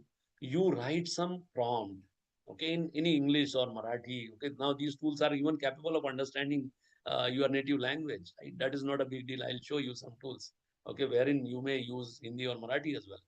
So what do? We write some input to the AI system. Okay, you are feeding some prompt. Okay, and then what it is doing, that tool is manipulating that prompt and it is giving you the replies or the answers. Okay, it is crafting answers. But how this tool has arrived at this particular answer, that is not known to anybody in the world. Now I underline the word anybody. Anybody meaning thereby, even if you approach their developer or the exec team or the person involved, he or she will come up with the same answer. Sorry, sir, I don't know how it has arrived at this particular answer. And that is why this box, okay, is referred to as a black box. So you don't know what is happening within that box. Say, for example, whenever you are taking decision in your real life scenario, okay, and somebody asks you, okay, why you took this decision, okay, you will come up with some justification. Okay, these are the reasons, 1, 2, 3, and that's why I've taken this decision. Whatever is the uh, topic we are dealing with, but you take decision based on some reasons. So you have justification. Okay, but when you look at the functionality of these tools, okay, they don't give you any justification how they arrive at a particular answer. Okay, say for example, uh, if you are using it for medical diagnosis purpose, okay, and it is giving you some, uh, rather it is predicting or it is giving you some disease, okay, which you are not suffering from. Okay, so it is taking a wrong decision. Now, to whom you will held responsible? Whether you will sue the uh, company who has developed it, or whether you will sue the person who has developed it, or to whom you will approach. So there are many legal issues cropping up. Okay, the usage of AI is having all those challenges. So one of the challenges is the fairness. Okay, second is, as I said, is the transparency. This you may refer to as transparency. It is a black box. It is not a transparent box. Okay, and that's why things are becoming difficult. The other way around, let's say if you are using it for military purpose, okay, you want to fire missile, okay, and you are using any AI tool for hitting the target. Okay, what is happening is, instead of hitting the enemy's target, it is hitting your own land. अब आप क्या करोगे? So whether you will head that fellow responsible, okay, who has developed it, again, all those issues, whatever I have talked about. So this is broadly, it is called as a black box problem. Okay, this is called as a black box problem. There are solutions to it. हम बाद में बात करेंगे. So lack of accountability is there. To whom you will held accountable? You know? So when flaw exists, okay, in the training data set, they are hidden inside the black box. There may be a lot of many issues, right? Unpredictability, okay, over reliant on these tools is highly dangerous. One should not rely on these tools heavily. Okay, if you rely on these tools heavily, okay, it may lead to some dangerous scenarios. Okay, unpredictable solutions, high stake in risk in military use. Okay, that is the another area. Okay, so the core aspect of, or rather the consequences of this black box approach is, we need to, whether we need to fully trust, the answer is a big no. If you want me to be exactly figure out their efficiency, it is not more than 70 to 80%. So 30% error is still there. Right? That's why I'm repeatedly telling you, over reliant on these tools is highly dangerous. So don't rely on these tools completely, blindly. That is highly dangerous. So we should not fully trust these tools. Sorry, these technology. Okay, the second important aspect is the regulating this. Okay, so we need to have some regulatory mechanism to deal with the disruption of by means of this technology, right? Particularly when it comes to research. Okay, so we'll dig upon all those aspects. That is, we need to regulate this, and who will definitely UGC AICT will come up. Okay, recently we had a AI summit in uh, New Delhi. Okay, probably the government is working on it. They may come up with some white paper. Okay, which will be implemented. Okay, through the AICT or UGC and so on. Right. So regulation is important. Regulating this technology is very much needed.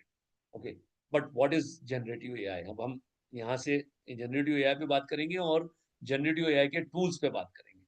ठीक है? I hope all of you are with me and you are enjoying this stuff. Okay, if you feel like, okay, I don't require a break. I can speak for 3 hours in a single go. But if you require some break, you let me know. Okay, we may take a break. Okay, if it is needed. But if it is not, it would be better that we continue in a single stretch. Okay, so anybody would like to comment on this, or Rupa Gupta madam, whether we need to take a break or we should continue? So, sir, I think there is no need of break. Great. Thank you. Thank you. Yes, sir. Thank So you. we'll continue. Thank you so much. Okay. So we will talk about the generative AI. Okay. Generative AI. Now the market is flooded with these Gen AI tools. And if you look at the potential, okay, what is generative AI? It is a subset of AI. Okay. Actually, if you look at it is the bottom. Okay. We started with traditional AI, and today we are living in an era what we call it as a generative AI. But if you look at the power of this Gen AI tool, uh, it will be very surprising for every one of us. That is, these tools are capable of creating new original content, such as images, text, or music. Okay. मुझे MF Hussain की painting बनानी है or any renowned painter. Okay, you name, I don't know. I know only one, that's I'm saying, right? So you can create an image. Okay, by writing a prompt, simply write a prompt, it will do a job what MF Hussain used to do, because that entire data is there, right? So creating new original content such as images, maybe text. Let's say I want to write a research article. Okay, I may do so, but ethically it is not correct. Okay, one should not do it, right? So for idea generation, again, you may use these tools.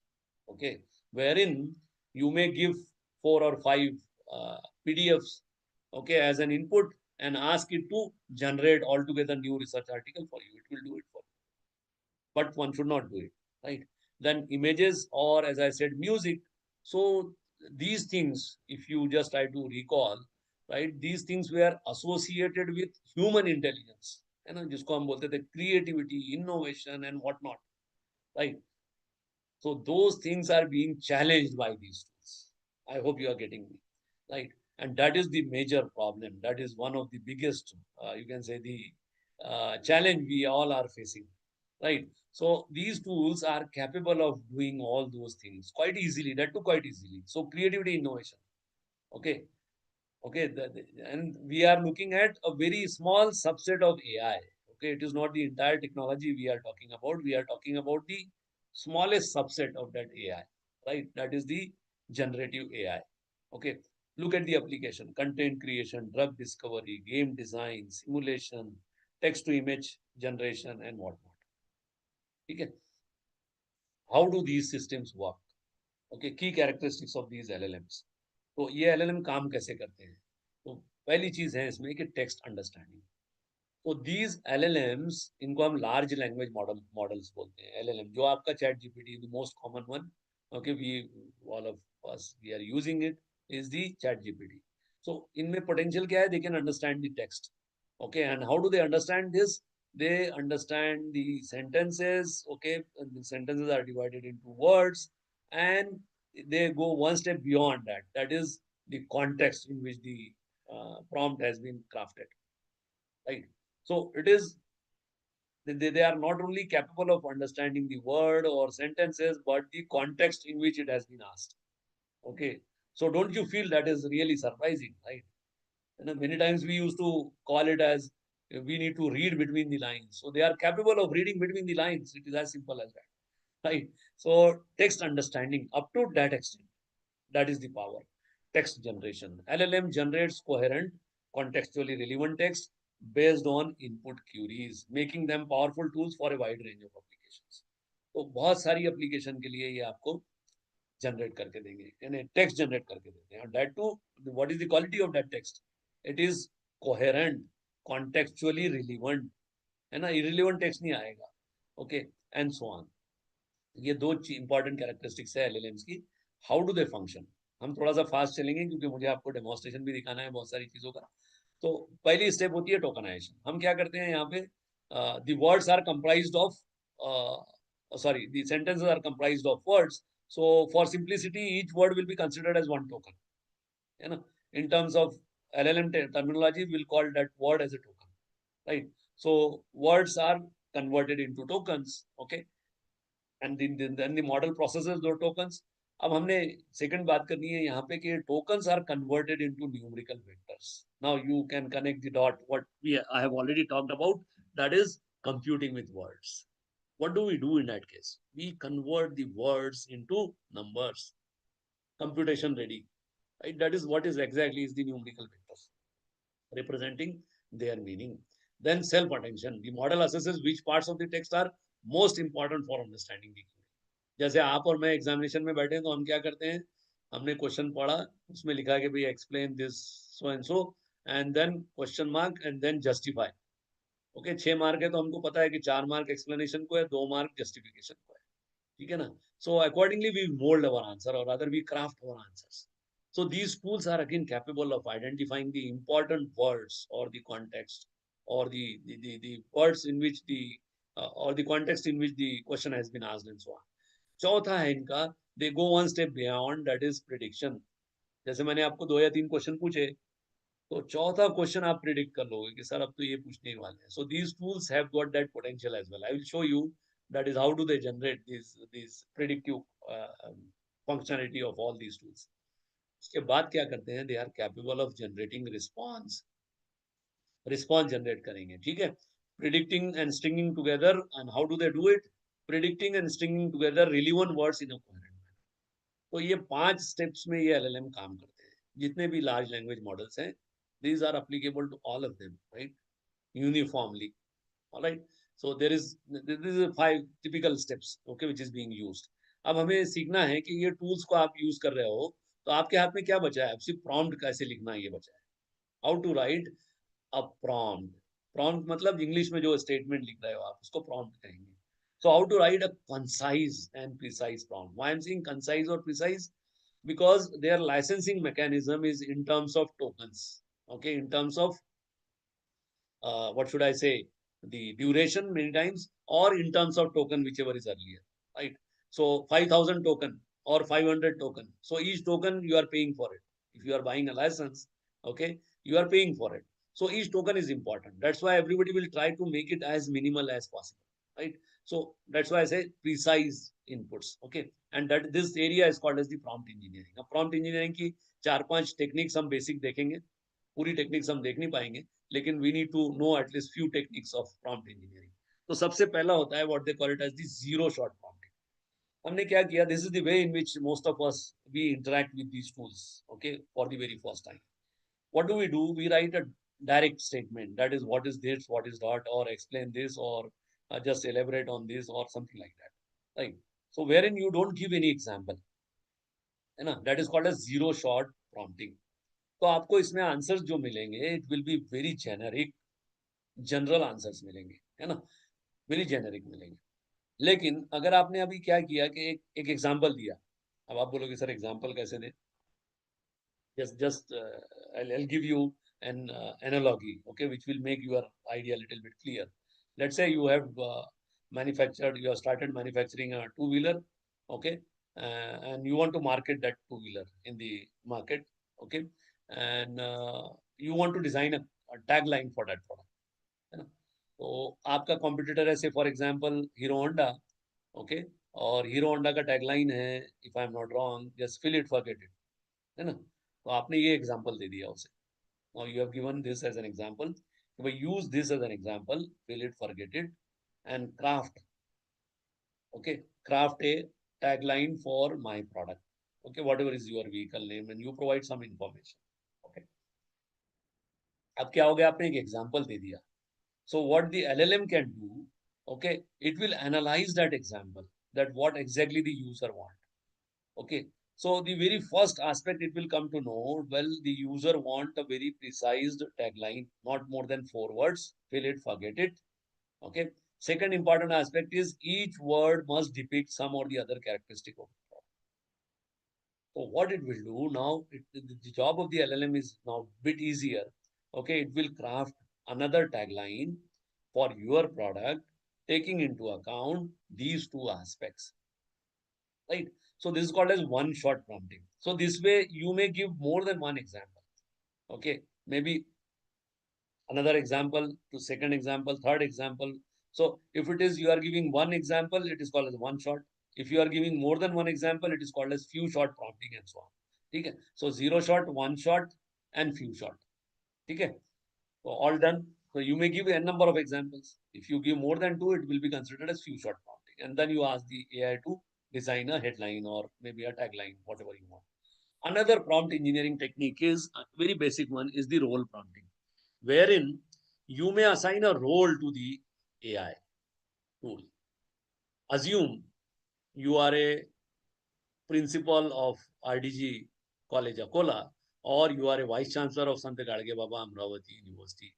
And then what you are doing, you are asking your question. Or assume you are a district superintendent of police of Akola district, okay, and then you are asking your question. Or you may say you are a DM or a district magistrate of Amravati, okay, in Maharashtra, and then you are asking the question. So what will happen in this case, in all these cases, let's say if you are asking it to behave like a vice chancellor, so it will go to SGBAU website, okay, extract data, relevance ordinances, direction, roles and responsibilities of a vice chancellor. Then it will again catch hold of the Maharashtra University Act 2016, and then it will craft the answer, which will be more appropriate for you to take decision, right? So you get more tailored responses. What I'm trying to emphasize is you get more tailored responses. So you may assign a role of a research assistant as well. Assume you are a research assistant, and then you fire your prompt, okay, or the query, right? Then chain of thought is there. What is it? It involves breaking down a task into smaller logical steps, okay, allowing the AI to reason through intermediate steps before arriving or providing a final answer. Okay, so this is again possible. Then meta prompting, wherein you are asking it to create prompts for you. Okay, but it requires more sophisticated responses. Okay, a higher level of expertise is needed, but that can be done. Okay, and it is very common nowadays. Okay, you may ask to generate a prompt for you if you are not capable enough. Okay, then tree of thought prompting. Okay, that is, it explores various multiple possible paths. Say, for example, I want to visit from my place to Akola. So it will explore all 3, 4 paths. One is from Murtiapur, the second one is from Akot, and one more from some other route. Okay. And it will give me the most optimal path in terms of, you can say, the toll or the traffic condition or the road condition and so on. Right. That is tree of thought. Okay. Wherein it will give you the most optimal answer. Okay. Prompt chaining. That is the output of one prompt is given as the input to the next one. Sequence of prompts. Okay. Multi-step task or generating refined outputs over time. Okay. Now, this is all about the prompt engineering. And while dealing with these tools, we should be aware about few parameters. Now, these are equally important. अब यहाँ पे भी हम पूरे ऐसे तो 20-25 parameters होंगे, लेकिन हम कुछ 4 या 5 पे बात करेंगे. और ये हमारी कॉमन कंप्लेंट्स होती है ना, whenever we deal with these tools, these are all our common complaints. That is, these tools are not giving very rubbish answer, very vague answer, or very inappropriate answer many times. So we need to be worried about these parameters. So if these parameters are not properly set, okay, definitely you will get more generic responses. The very first parameter is the temperature. The value of this temperature is between 0 to 2. ठीक है, 0 to 2 के बीच में आपको इसको ले सकते हैं, लेकिन अगर इसकी वैल्यू 0 है तो you get more generic responses. Okay, if you make it, let's say if you want to more creative responses, you need to make it little bit on a higher side. यानी आपको इसको करना पड़ेगा 1.0 या 1.5, है ना, या 1.9 या 2.0, which is the maximum. So if you do so, you will get more creative responses. If you are asking it to write a poem for you, so it will be little bit extra creative in that way, right? So you should be, but if it is set to 0, and if you are asking it, then definitely you will get very poor response. Okay, so max token, as I said, the licensing is in terms of tokens. So longer token limits, definitely you will get more detailed answer, but it will affect you adversely in terms of, you can say, the payment and all, right? So you can set this max token once again. Then you may set what they call it as the top P, how many potential word you must have, है ना? So how many potential words, मतलब मुझे अगर 100 words का ही answer चाहिए, so I can do so by setting up this top P. I can set the frequency penalty and present penalty to avoid redundancy. कई बार ये होता है कि भाई आप क्वेश्चन पूछते हो, वही आंसर आता है, redundant आंसर आता है ना, certain things are being repeated again and again. So you can quite easily avoid that by setting up this frequency penalty and presence penalty. ठीक है ना? अब जेन एआई को आप रिसर्च के लिए कैसे यूज करें, तो यहाँ पे मैं आपसे थोड़ा सा बहुत एक कॉशनरी वार्निंग दूंगा कि भाई इन टूल का प्रयोग आप जनरेशन ऑफ आइडियाज के लिए ना करें, right? You should not use it for the generation of idea और writing one complete research article. Okay, that is highly dangerous. Okay, because you will face lot of problems. Okay, तो जैसे engineering background से जो लोग आते हैं, तो IEEE का मैंडेट्स है. Okay, for what you can use this Gen AI tool, so you may use it for only for editing and grammar enhancement. ये IEEE बोलता है. Springer का अलग गाइडलाइंस है. Elsewhere has got their own way of dealing with these things, right? Then International Conference of Machine Learning, everybody has got their own way of dealing with this thing. And let's say, despite my instructions, if you use it, okay, and if you generate a paper, what kind of problem you will face, that I will tell you.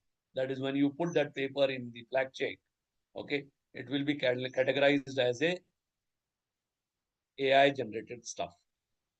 So the plagiarism tools are becoming equally competent to identify whether it has been written by some human being or it is a AI generated stuff. ठीक है, तो इसलिए बराए मेहरबानी आप उसमें उसका इस्तेमाल ना करें, वो ज्यादा अच्छा है. ठीक है, लेकिन कुछ चीजों के लिए आप कर सकते हैं, जैसे लिटरेचर सर्वे के लिए कर सकते हैं, मैंने कहा आपको फॉर्मेटिंग के लिए कर सकते हैं, ग्रामर इनहांसमेंट के लिए कर सकते हैं. There are very many things which you can do. Analysis synthesis के लिए कर सकते हैं, जो हम देखने वाले हैं हमारे सेशन में. ठीक है, so these are some of the tools. इसमें से हम कुछ का डायरेक्ट यूज देखेंगे यहाँ पे. ठीक है, but there are many, but again this is an indicative list. Okay, हम देखेंगे Elicit, Consensus, okay, then sky space and so on. इसके अलावा हम इनका लाइव डेमोन्स्ट्रेशन देखेंगे, लेकिन to conclude my session, okay, we need to know what is the solution to this black box problem. Okay, so the solution to black box problem is what they call it as the glass box approach. Glass box approach meaning thereby it is now you are converting that black box into a glass box.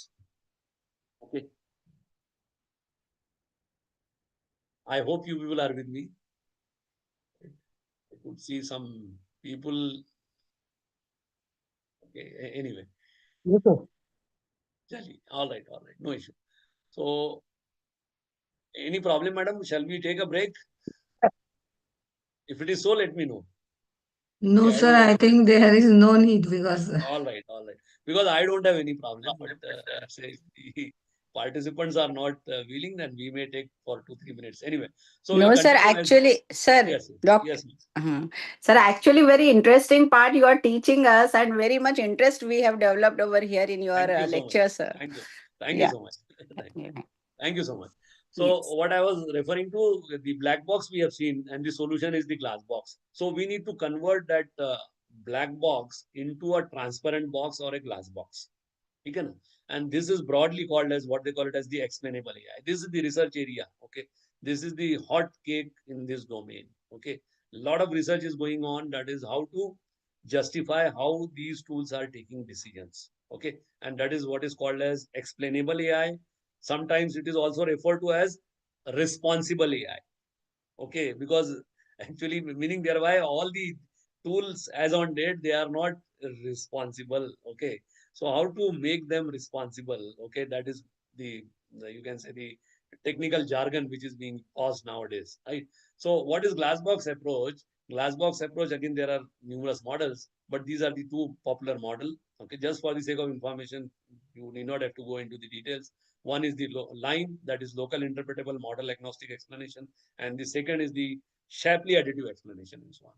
तो अब यहाँ पे हम क्या कर रहे हैं, हम किन चीजों की बात कर रहे हैं? There is a framework. हमने बात की थी, आपको याद आता होगा ब्लैक बॉक्स में, कि accountability, transparency, right, and fairness. So whatever tools are nowadays being developed, they are complying to this FAT framework. So FAT stands for fairness, accountability and transparency. ठीक है.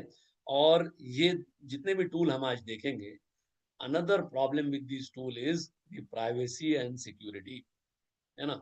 जो भी आप prompt लिख रहे हो और उसके जो आंसर्स आपको मिल रहे हैं, right, that is vulnerable in terms of privacy and security. ये आपको ध्यान में रखना है. तो इसलिए ये टूल से आप कभी कोई कॉन्फिडेंशियल काम मत करिएगा.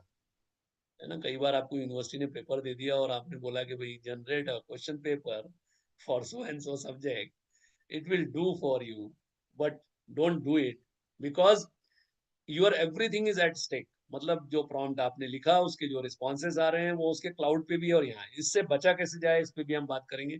उससे related कुछ tools देखेंगे. ठीक है. तो ये सारे dimensions पे हम कुछ ना कुछ tools देखेंगे. ठीक है. So if you have any questions, right, I'm done with the theoretical stuff. Now the second part, I will demonstrate the tools.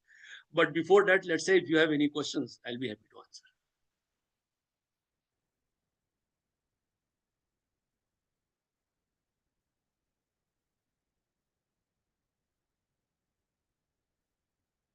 दो चीजें हैं, मैं ये नहीं कहूंगा एक्सप्लिसिटली. ठीक है. We are all teachers, we know what is it. लेकिन there are two possibilities. I will not explicitly. There are two possibilities as far as this session is concerned. Okay, you must have found it a little bit helpful, or the other way around. Dot dot dot. Right. So किसी को कुछ पूछना है? Demonstration तो मैं आपको दिखाऊंगा, लेकिन if there are any questions, right, I'll be happy to answer. Sir excuse me sir. जी पूछिए मैडम. सर इसके नोट्स अवेलेबल हैं सर? आप मेरे सेशन में अटेंटिव थे? हाँ अटेंड तो थे सर शुरू से ही. मैं आपको ये बताऊंगा कि इसकी नोट्स ऑनलाइन कैसे ली जाए. ठीक है. हाँ. अब सेशन के पहले बता दिया रहता तो आपका असिस्टेंट ज्वाइन किया रहता मेरे साथ में, और उसने पूरा टेक्स्ट के फॉर्म में आपको पूरा दे दिया रहता, मैंने क्या बोला, और पूरी नोट्स बन जाती थी आपकी एक. खैर एनीवे, मैडम नोट्स मिल जाएंगे आपको. ठीक है. Okay sir. लेकिन देर आर टूल्स अवेलेबल, है ना, लाइक ग्रैनोला या ओटर. तो वो पूरा ट्रांसक्रिप्ट बना के दे देता है. तो जैसे आप लॉगिन कर रहे हैं, उसको आप फीड कर दीजिए. ओके. तो वो पूरा ट्रांसक्रिप्ट देगा कि सपोज गुप्ता मैडम ने कुछ कहा तो वो भी आ जाएगा, और कोई क्वेश्चन किसी ने पूछा पार्टिसिपेंट ने तो उसके भी नाम के साथ में पूरी डिटेल्स आ जाएगी. तो ग्रैनोला इज द टूल, है ना. और या ओटर एआई, OTTER. तो ये टूल्स पे भी हम बात करेंगे. इसके अलावा आपको मैंने अभी तक जो बताया, इसमें कोई स्पेसिफिक क्वेश्चन होगा तो पूछेंगे तो मुझे अच्छा लगेगा. And that will help me in improving my stuff, right? That is the only objective, right? चलिए आगे बढ़े. अब हम देखते हैं टूल्स, है ना. हम थोड़े बेसिक टूल से चलेंगे और काफी एडवांस टूल पे भी जाएंगे डेफिनेटली, है ना. मैंने आपसे प्रॉमिस किया था कि मैं आपको I will show you that is how to create chatbots, okay, or agents. Okay, that we will see. Okay, that will be probably the end of our session. Okay, so we will start with a very basic tool, है ना. So let me check whether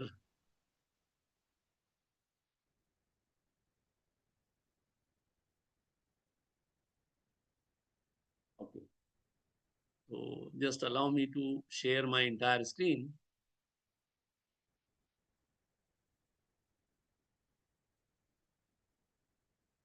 Whether my entire screen is visible to you? Yes, sir. चलिए अब आगे बढ़ते हैं.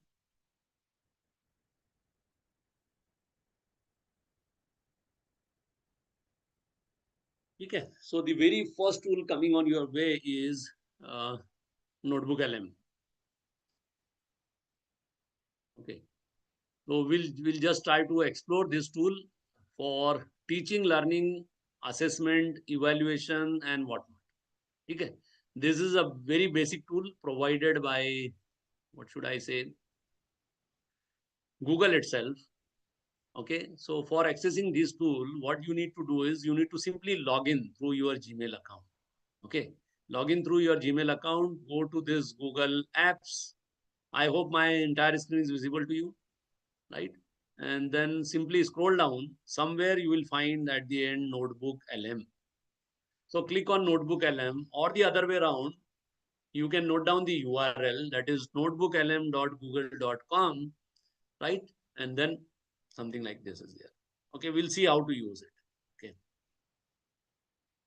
Now, as I said, this is typically used for teaching, learning, and research. Okay, for everything, even student assessment. Okay, preparing PowerPoint presentation or preparing a research proposal. These are the use cases of this tool. How many? Teaching, learning. Okay, as madam has said, notes or guides can be prepared. Okay, everything can be done under one roof. And as on date, it is completely free. And it provides you some Indian language support as well. So we'll dig upon all those aspects. Let's say you want to create a new notebook. Okay. So simply go to this create new. Okay. Go to create new. And you need to specify the sources. Okay.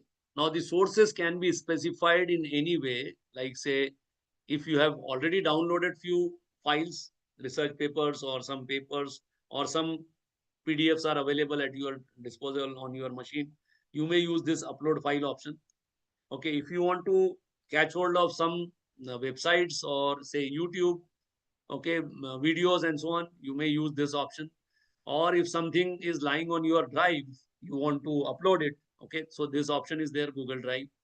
Something you have copied it, okay, on your this thing, and you want to paste it, so that can be done using this copied text. Or let us assume that you do not want to use any one of these options, and still you want to learn or you want to search the web for the sources. Okay, so this is where you are supposed to write the prompt. So whatever we are typing here, it is nothing but the prompt. Now you may tell me any area which you feel like exploring in greater detail. So let's say AI in, anybody would like to suggest?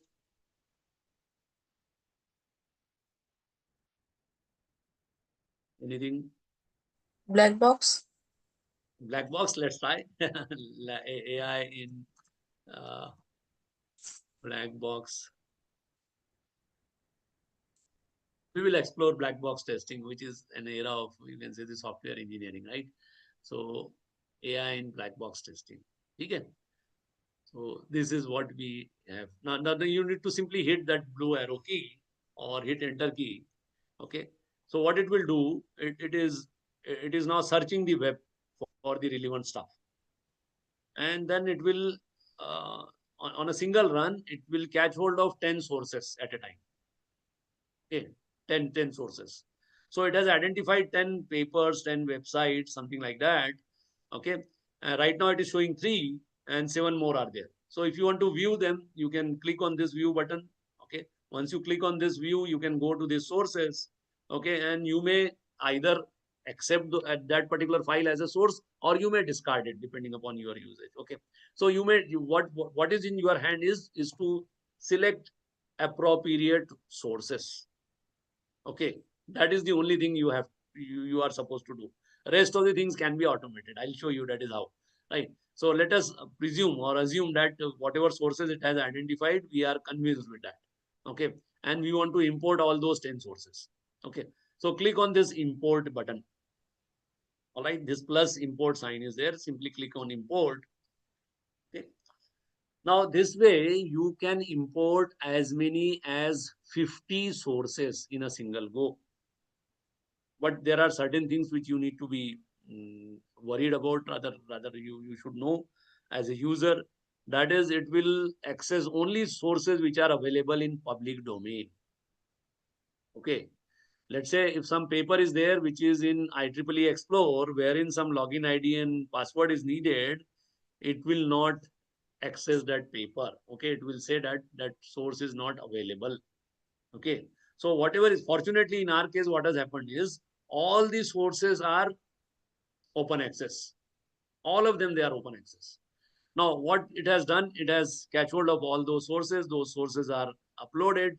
Okay, and now it is being used. Okay, now the next box is the chat box. Now in chat, you may interact with all these 10 sources. Okay, you may fire any question. Okay, it will try to give you answers based on all those 10 sources.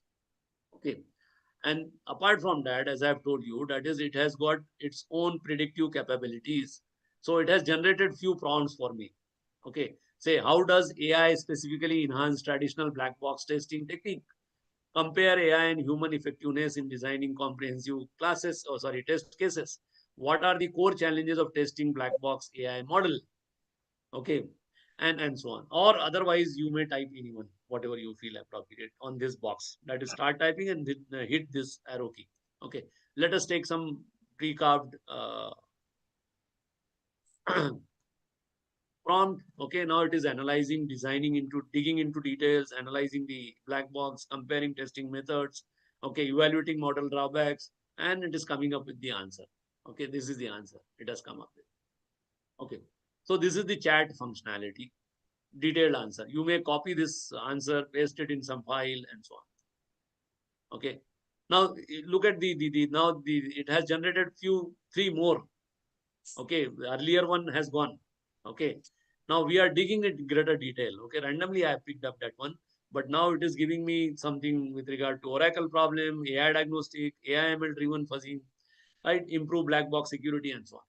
Okay, so this is the chat functionality. I hope it is clear to you. On the right hand side, you have got a studio.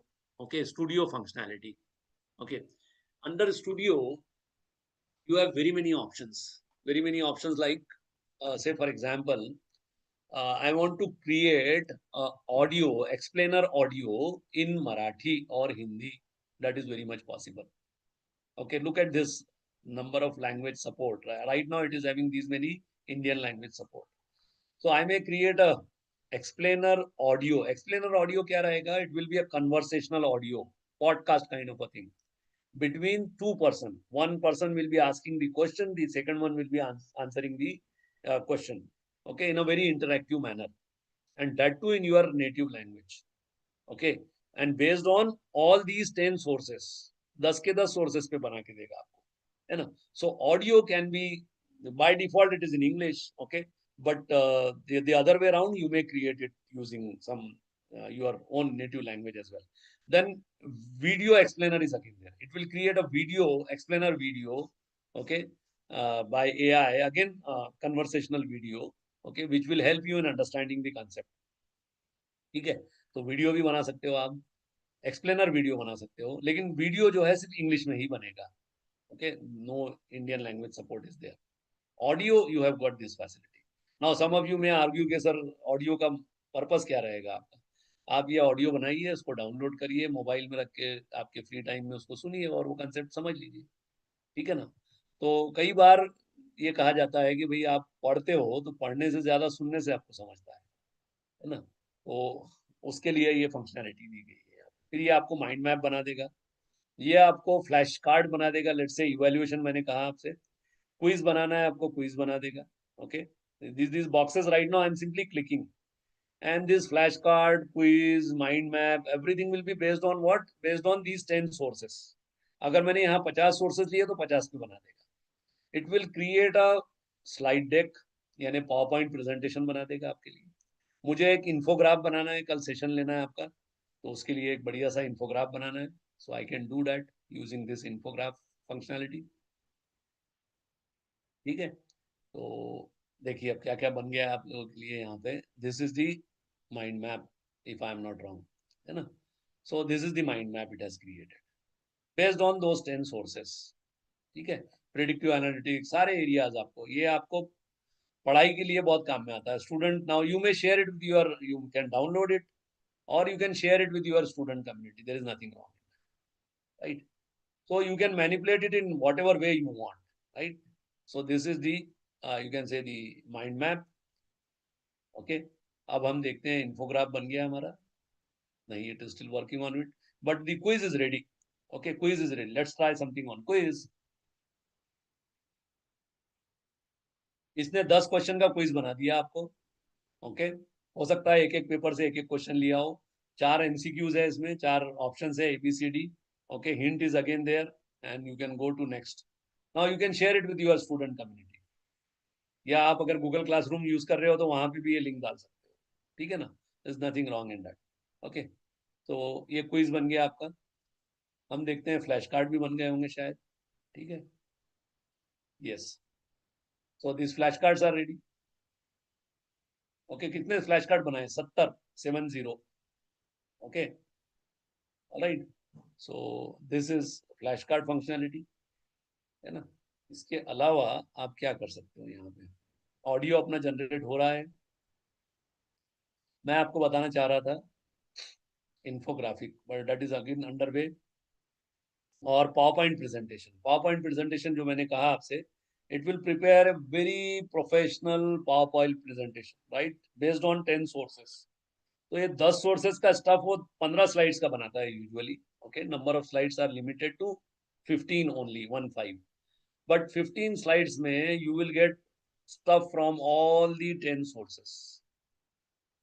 Okay. All the 10 sources I tell you. Now this infographic is again ready.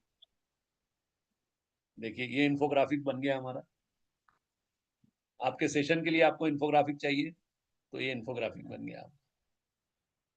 And I hope you will appreciate the way in which every part of the you can say the slide is being used. Okay. So it is using here. Yes, yes. पूछिए. प्रतीक Mendhe sir कुछ पूछना चाह रहे हैं. प्रतीक sir. All right. So this is infographic. Okay. Now ये slide deck बन रहा है, but I'll show you one slide deck, okay, which I have prepared. This you can look at it and you can realize this I have prepared in some other session. See, most of the time it will take a little bit more time. So this is for neural network training I have prepared it, right? Sir, you are mute. Oh no. But Voice since is when not coming, sir. hello? No, you are audible, sir. You are audible. You first of all, both of you decide whether I am audible or I am mute, whatever it is. Can you hear me now? Maybe my Yes, sir. voice has Your voice is clear. Yes, sir. clear, na? Clear, na? Yeah. Let me check. Yeah, I'll increase the volume. Let me make it max. Okay. Now I hope I am clear, loud and clear, right? ठीक है. चलिए हम कहाँ पे थे. हम बता रहे थे आपको कि भाई इस तरह से हमने एक PPT बनाया है इस पे. ठीक है. So look at the beauty, the graphics, every portion is being used. It is in a completely professional manner. Now, as long as you are using it for all these purposes, there is nothing wrong in that. Teaching, learning, assessment, nobody can object, right? Okay, because you are using it for some constructive work. Okay. But if you are using it for writing a complete research article, that is absolutely rubbish idea, right? One should not use it. है ना. तो अभी हमने आपको ये बताया. Let me go ahead. Okay. So this is all about the notebook LM. Okay. हाँ, बताना भूल गया. You may generate reports under this report section. Now the reports can be generated. Okay. Now based on the sources, it will create the template. है ना. जैसा madam कह रहे थे कि भाई ब्रीफिंग डॉक या स्टडी गाइड चाहिए, है ना. तो इसकी नोट्स चाहिए आपको सेशन के लिए, बच्चों को शेयर करने के लिए चाहिए. तो you may use this study guide और ब्रीफिंग डॉक. है ना, या ब्लॉग पोस्ट भी बना सकते हो आप, स्ट्रेटेजिक रोड मैप बना सकते हो, टेक्निकल असेसमेंट बना सकते हो, मेथोडोलॉजी हैंडबुक बना सकते हो, एक्सप्लेनेटरी ऐसे बना सकते हो, है ना। ये सब काय पे डिपेंड करेगा, ये आपका जो इनपुट है उस पर डिपेंड करेगा. Let's say you are not satisfied with these template, you want to create your own, that is again possible. Simply click on this create your own, but by default it will be in English only. Okay, some international language support is there, but we don't have any Indian language support here. तो English में आपको बना देगा. Say for example मुझे research proposal बनाना है based on these 10 sources. So I may say create a research proposal.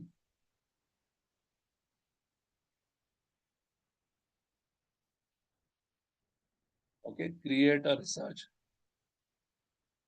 proposal.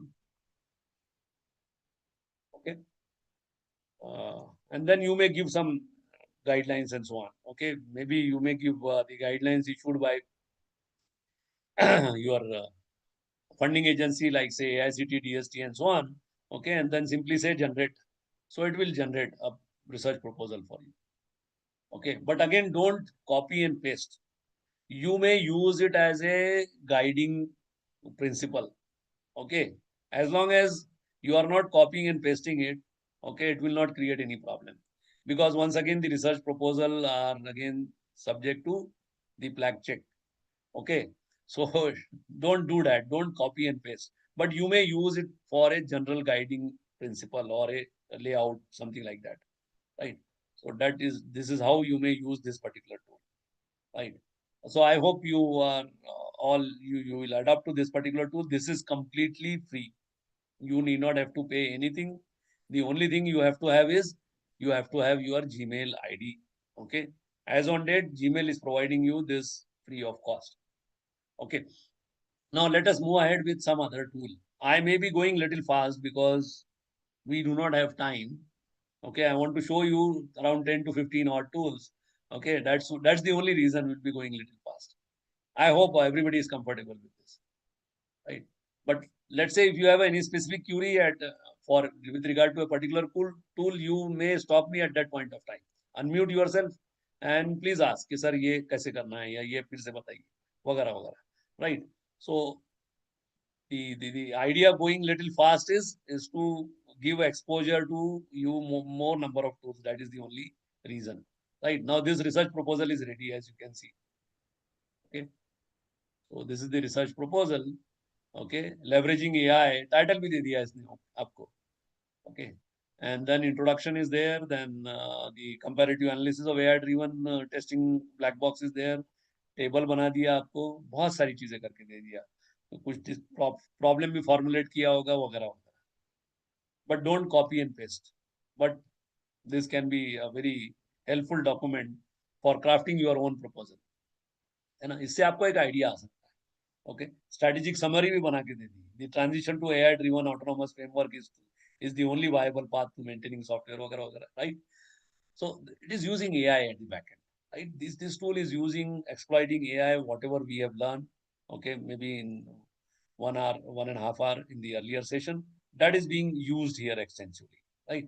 So this is all about Notebook LM, right? Now let's move further. Okay, let's go something on research front. Okay, the research front, let's say you want to analyze or synthesize research paper. So illicit.com is the tool. Okay, so in case of illicit.com is the URL. Okay, if you are a first time user, what you need to do, you need to sign up. So sign up using some form wherein you are supposed to provide your email ID and so on. Or the other way around is you may sign up directly with your Gmail credentials. Okay, it will ask you to sign in using Gmail. So simply click on that, provide your Gmail ID, Gmail password, and login. Okay, this is my own account right now, as you can see here. Now, same problem will try.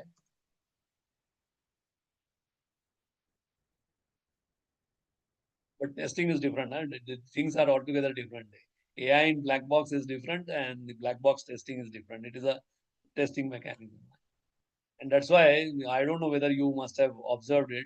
It was giving two different perspectives. One is with regard to the black box, what we use in AI, and the second perspective was from the testing part of it. Okay. तो हमने क्या किया? AI in black box testing is the area. Okay, what has happened? It has identified how many papers? As you can see here, 10 papers, 10 odd papers, along with description. Everything is appearing here. Their year of publication, abstract, everything is there. Second column by default is the summary. Okay. Second column is summary. Okay. Now let's say I want to find out the research gaps of all these 10 papers, and that too on a single go. And you must have observed till now, okay, I am not writing anything. I am not keying in anything. The only thing I am doing is simply using my mouse effectively. Okay. So go to this edit column, add a new, okay, and here you just type what you intend to do. That is, let's say research gaps. I'm sorry. Okay. Now, while doing so, while identifying the research gap, if you want to give some specific instruction, okay, you may do so by simply typing those instruction here. Whatever is maybe the case. Okay. If it is not, you may keep that box blank and simply click on this add column. Now, what is happening on this left-hand panel is a new column called research gap has been created. Now it is being populated from the desired stuff. है ना? हर paper का individually आपको research gap निकाल के दे रहा है 10 के 10 paper का.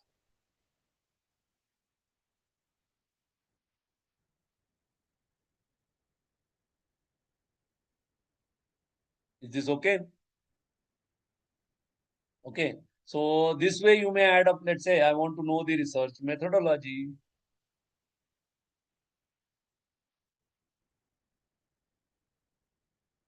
Okay. I may do so by simply typing research methodology here, new column, any specific instruction, and then simply say add a column. Now what is happening is another column named research methodology being added. Okay. And this is the extract from all those paper. Okay. One individual paper, one at a time. Okay. Now there are two versions. Here onwards, whatever tools I will show you, okay, you have got a free version or a beta version, what they call it as, okay, which is available free of cost. And the second is a paid version. Okay. So the free version right now I'm using, it has got some limitation. What are those limitations? The limitation is in terms of number of columns. Okay, in terms of features, basically, column is one of the prime features because you are adding up, analyzing, synthesizing papers on different fronts, right? So as far as the free version is concerned, right, or beta version is concerned, okay, you cannot go beyond 4 columns in a single go, right? Say for example, right now I have exhausted, okay, all my column limit. If I go on adding, say summary, research gap, okay, research methodology, everything is over. Okay, if I go on adding, it will say, sorry, okay, not possible to add new column. But there is some simple solution available, okay, which you may try. Let's say once you are done with this research methodology part, you may delete this column. Okay, similarly, research gap, once you are done, you may delete it. And you may delete this as well. And then once again, you go on adding. Right? This is a simple jugaad one can try, right? But we are all Indians, you know, we find solutions to every problem, right? So, but this is again a very fantastic tool for analysis and synthesis of research paper, right? Or the other way around, you need to go for an upgrade. Okay, if you go for an upgrade, what is there in upgrade? There are a lot many things. Okay, not only columns. Okay, and how much you need to pay? $12 a month. Okay. So it will give you very many things in that. Okay, I'm not advocating or I'm not asking you to be go for any paid plan, but this is how it is, right? So this is illicit. Any specific question with regard to illicit? Okay, repeatedly I am telling you, if you fire there itself, we may demonstrate those features. Okay, but if later on, if you will ask me, it will take little bit more time. We can do so, but it will consume time. Okay, so let us move ahead with another tool called as connected papers. Okay, so for connected papers,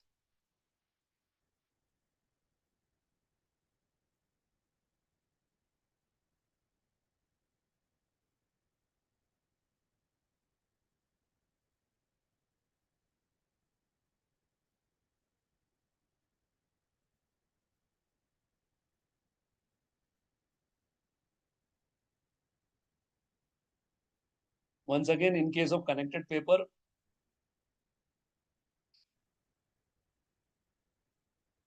right, what you need to do is you need to either log in through your Gmail credential or sign up, whatever you feel appropriate. Now, this is my account I am showing you right now, right? This is my account. Okay, HOD Computer Science, okay, Gmail, whatever it is. Okay, and here what is expected is AI.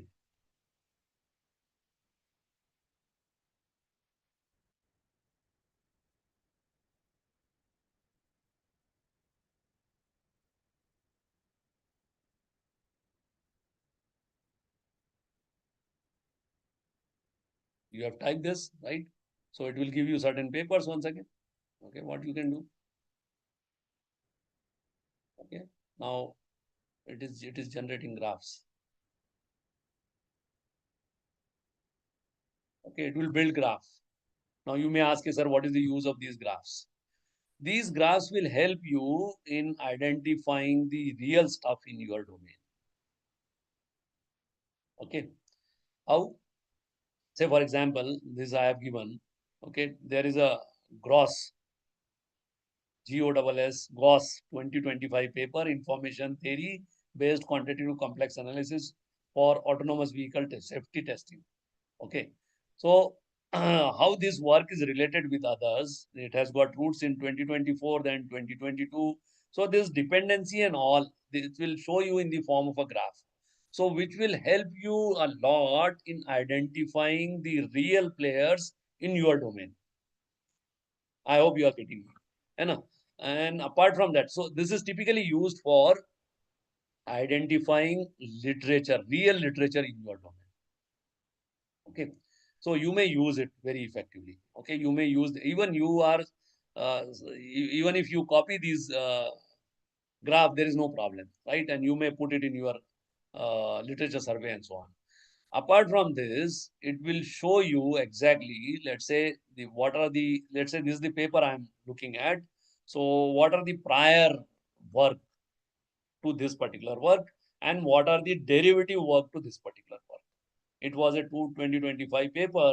So I can simply click on this prior. It will give me all prior work with regard to that. Okay. Then if I click on derivative, it will show me all derivative work. Okay. So if you look at prior, you will be surprised to know that it has gone from 2025 to 2012, 16 and so on. Right. And derivative, it is showing me all latest paper 2024, 25, 25, 25. No paper in 2026 because 2026 just started. Right. Apart from this, you may apply various filters. Okay, if you want to apply certain filters, you may apply those filters. Okay, there are very many things you can do. You may download these graphs. Okay, you can share these graphs. Okay, there are different versions of these graphs and so on. And apart from that, it will many times give you papers which are normally not available on some other platform. So that feature is again there in this connected papers. Okay. Right now I'm using a free version, but again, it has got its paid version as well, wherein some pricing is there. So only $3 per month for academic purpose, okay, or 10 per month for business purpose, something like that, right? Right now I'm using this, but it has got limitation. I cannot go beyond 5 graphs per month, but all features are included. Okay, whatever is there in the paid. In case of paid, you can go for unlimited graphs. That is the only difference, right? So this is how it works, right? Okay. Now this is connected papers. Now on the similar line, we do have what they call it as, we do have another thing, what they call it as the research rabbit. Okay. This is again typically used for identifying the literature survey.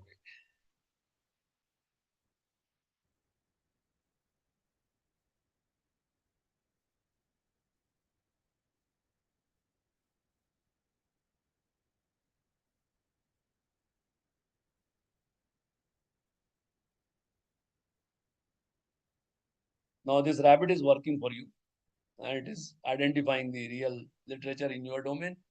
Okay, now it has come up with something like say 2021 paper, 2019 paper, Agrawal and so on, right? Pardesi and so many things, right?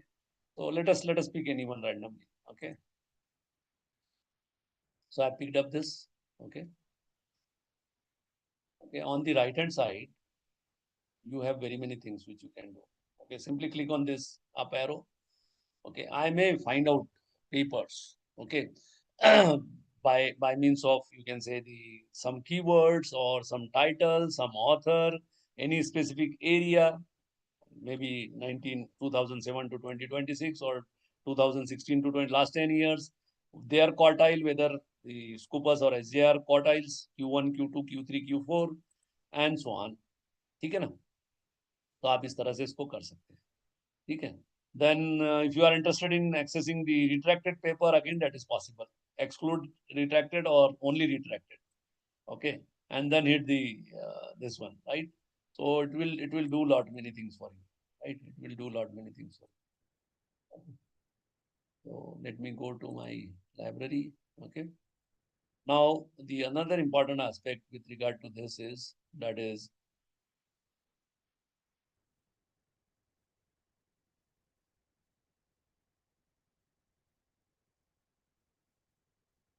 that feature again. I'll not. Yeah. So there we are. That is, let's say if something you have already searched out or researched out in Zotero. So you have a Zotero collection. What is Zotero? Zotero is a free referencing tool. Okay. So you may catch hold of that as a source by simply clicking on this Zotero, right? So simply you need to say Zotero and then continue.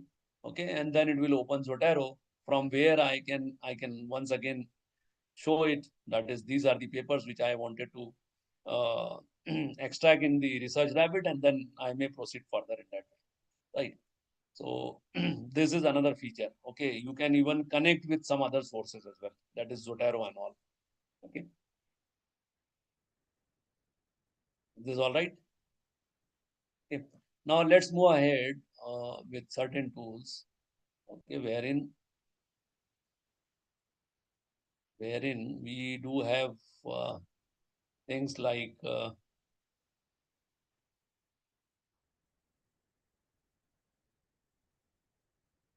11 lab. I'll not show you, but because it will require another 40-45 minutes. But anyway, let me go ahead with a few more. That is, one is the paper pal. Okay, so let's try something on paper pal.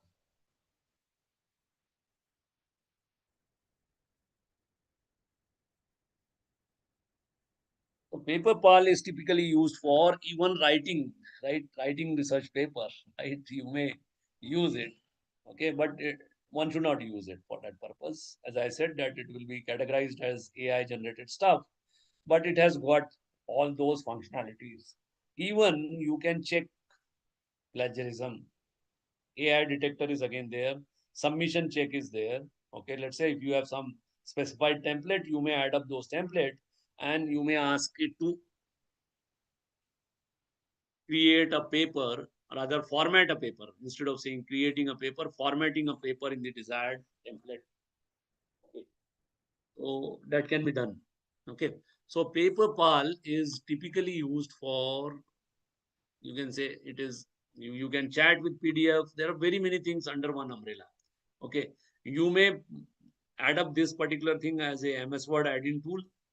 Okay. So your MS Word itself, this paper pal will be embedded, so it will help you do lot many things, but the grammar or rewriting, okay, simply you paste here and then ask it to rewrite, it will rewrite for you. Okay. So paraphrasing can be done quite easily. Plagiarism check is again possible, but again with some limitation. Okay. Not, let's say if you give a 25 odd pages paper for the flag check, I don't think that it will check. It will check for 2 or 3 pages. Okay, free of cost. But the paid version will work for you, right? So you need to add those documents and so on. Okay. But as I said, that is the biggest problem with all these tools is if you are doing some hard work, okay, you are doing some research, okay, and if you put all those stuffs here, your security and secrecy will be at stake, as I said, right? So we should not do so, right? We should avoid all those sort of things. So I'll show you, let's say, without compromising on security or secrecy front, okay, if you want to do few things, okay, in a incognito mode, right? They call it as incognito mode. Let's say if you surf on internet using your usual browser, okay, it tracks everything. For example, if you are checking for the air flight tickets, okay, the second time you check, you will find it little bit on higher side. Third time and fourth time, fifth time, go on increasing many times, right? Even though it is dynamic, but they look at your, they track every bit of your, you can say the browsing activity. Okay. So the best way is to do it in an incognito mode. So how to use all these tools in incognito mode, right? So there are solutions. There are solutions available, as I said, without compromising on your legal or security front, right? Or your privacy front, okay? And still you want to use these tools. So what is the solution? So there are solutions, okay? The very first solution is what they call it as the LM Studio, right? Let me show you the LM Studio.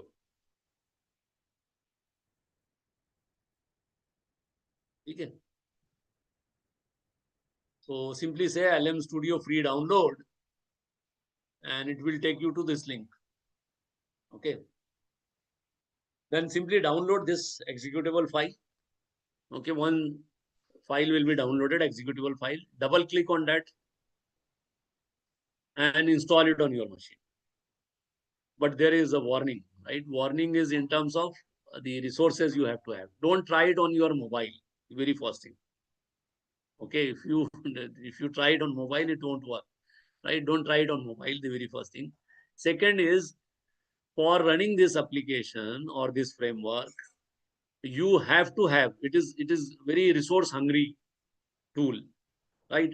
So you have to have minimum core i7 processor with some good generation processor, right? Minimum i7 with minimum 8 MB, 8 GB of RAM and sufficient amount of hard disk.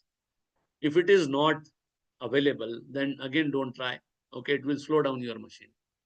Okay. Right now I am using this i7 with 8 GB of RAM, but still many times it gives me problem. Right.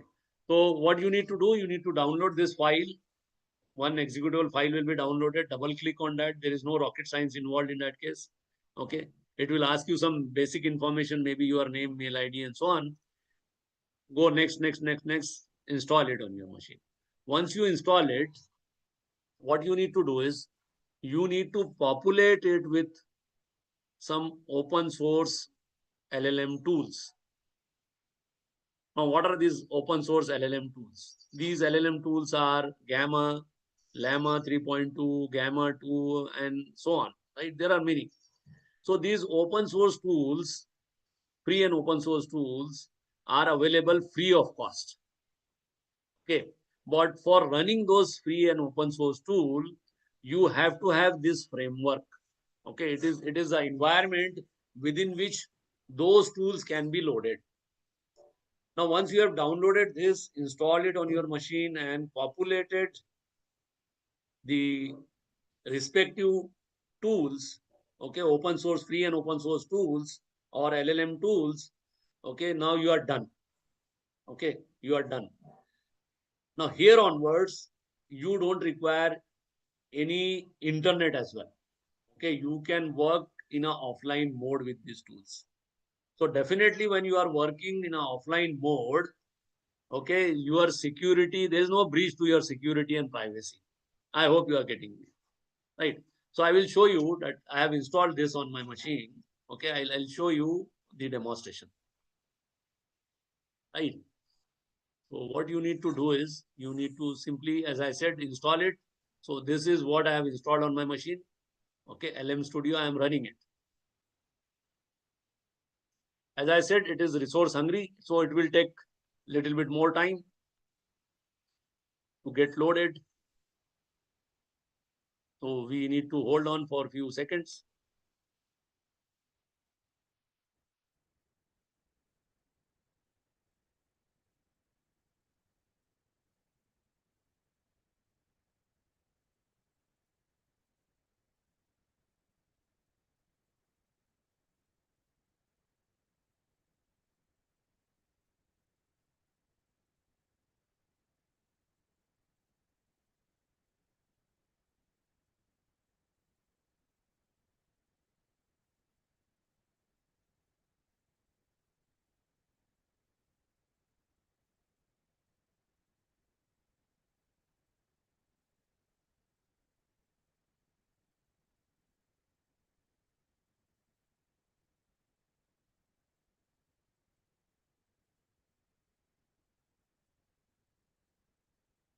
Done. Now, as you can see here, I have installed this along with only 2 models because again I have limitation in terms of hard disk space, right? So I've installed only 2 models here. Okay, now I'm picking up one model. One is the Gamma and the second one is the Llama 3.2. These are the 2 models which I have installed on my machine, right? So I may pick any one of them. So in the only thing you need to do is simply click on that model. Okay, say load model. That model is being loaded. As you can see here, the progress bar. Okay.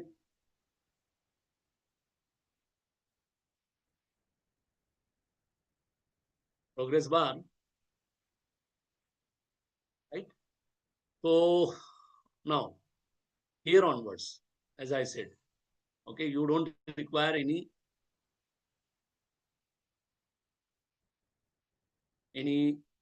internet connection as well. Okay, what you need to do is simply type the prompt and interact with it. Okay, so whatever will be the prompt and whatever are the responses, that will be stored on your local machine. There is no threat to your privacy and secrecy, right?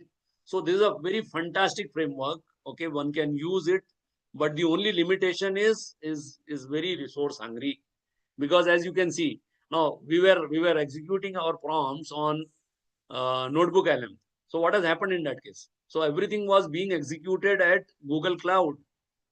Okay, servers were Google, right? So even your mails and all. Okay, so once you work in an online mode, you are vulnerable in terms of security and privacy, right? So as to avoid that, this is the solution. Okay, this is the solution, right? Any specific question with regard to this?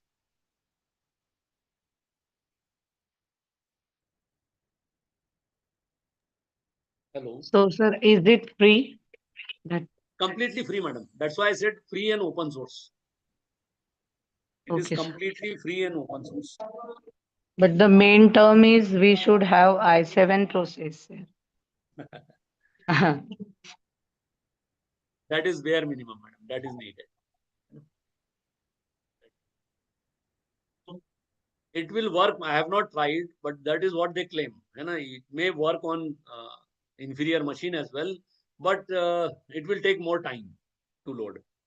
Right? That is the only thing. Okay. Because these models are very huge. I'll show you the amount of space normally it requires on the hard disk as well.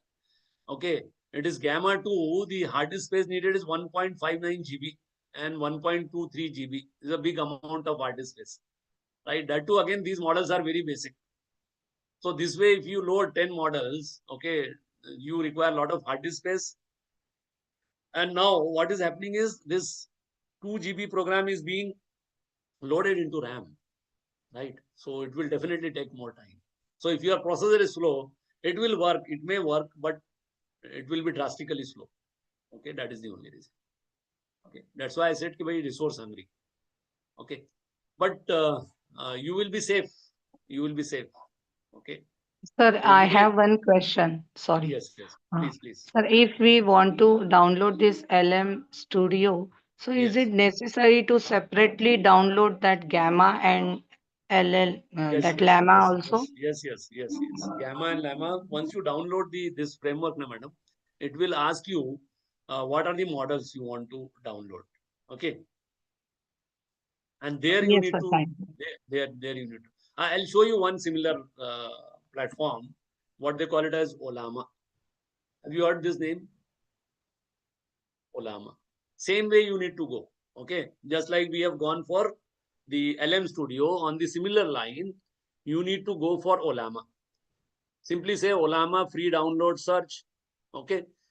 Go to first link, download the Windows version. If you are using Windows, install it. Once you install it, this is where. Okay. This is the Olama. Okay. Now I'm running it. Again, resource hungry. Okay. Don't ask what it will require. Okay. It will definitely require i7 for better performance. I'm not saying that it will not work for better performance. Now, as you can see here, I have downloaded only one model. I'll show you. Now it is being loaded. That is Llama properly, if I'm not wrong. Yeah, Llama 3.2, this is the only model I have downloaded. Okay, but it supports these many models. Queen 3, okay, Queen 3. Now, if let's say I want to download any one of these, what I need to do, simply click on this download arrow. Okay, it will be downloaded and added. I hope you are getting it. Is this okay, ma'am? Yes, sir. Thank you. Yeah, so this way you can add up as many models as possible. Okay, these many models are available. Okay, on the similar line on LM Studio as well. All right. Shall I move further? Yes, sir, please. Okay, thank you. Chaliye. So where were we? We were talking about this. Yeah. Now I think I am left with only one aspect, and that aspect is what? Basically, somewhere I have promised you that I will show you how to create the agentic AI or create your own agent, right?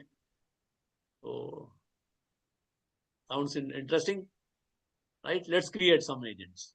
Okay. Agents which will work for you 24/7. Okay. And you may automate any job.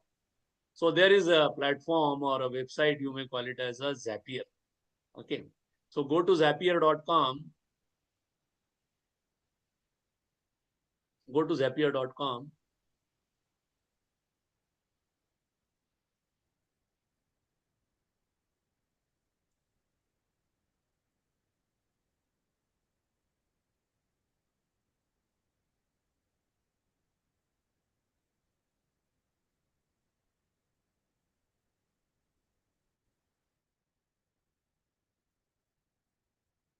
Okay.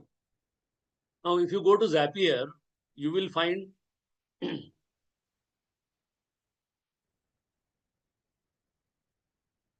you will find something like this on the screen. Okay.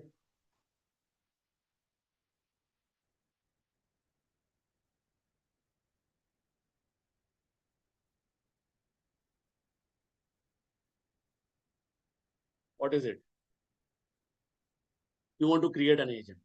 Okay. Now let's try to create an agent. That too without writing a single line of code. I am not doing any programming, I tell you. One thing you must have observed that I am not touching the keyboard. Okay. We are not writing anything, any damn thing.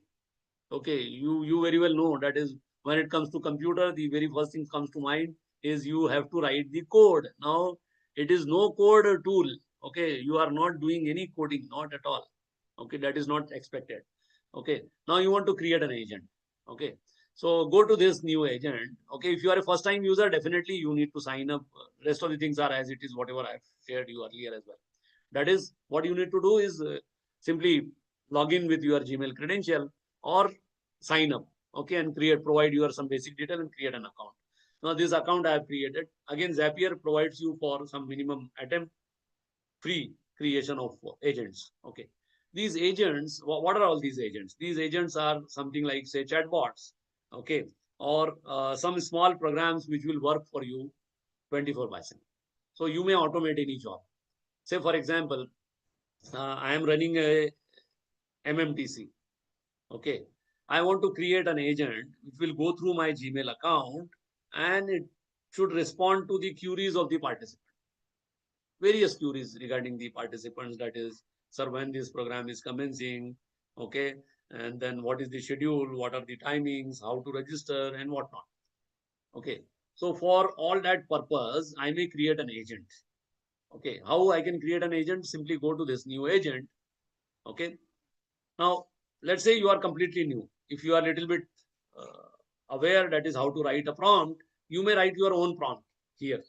Okay, or you may take help of Copilot for writing the prompt. Okay, but let's say if you are very new, you are using it for the very first time, you have got some built-in template available on this left-hand side, new agent. So you may pick up any one of them as per your own need. Okay, say for example, I want to auto reply the Gmail. Okay, Gmail auto replier. This is what I intend to create. Simply click on that. Okay, and then what will happen moment you click on that, something like this will appear on your screen. Okay, and it will show you the functionality and everything with regard to that template. Okay, so this is the trigger. Okay, everything has been written in English. There is no rocket science. Okay, so what I am saying, see this, but this is a built-in template. Okay, I may modify it as per my own need.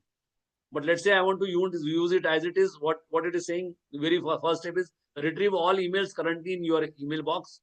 For each email, generate a custom draft reply if available. Okay, and then create a draft reply for each email, and then create draft and go for reply. Okay, so it will automatically respond. So what I need to do is I need to, let's say, create as it is. Okay, I want to use this template as it is. So use this template I'm saying. Okay, then say create. Okay.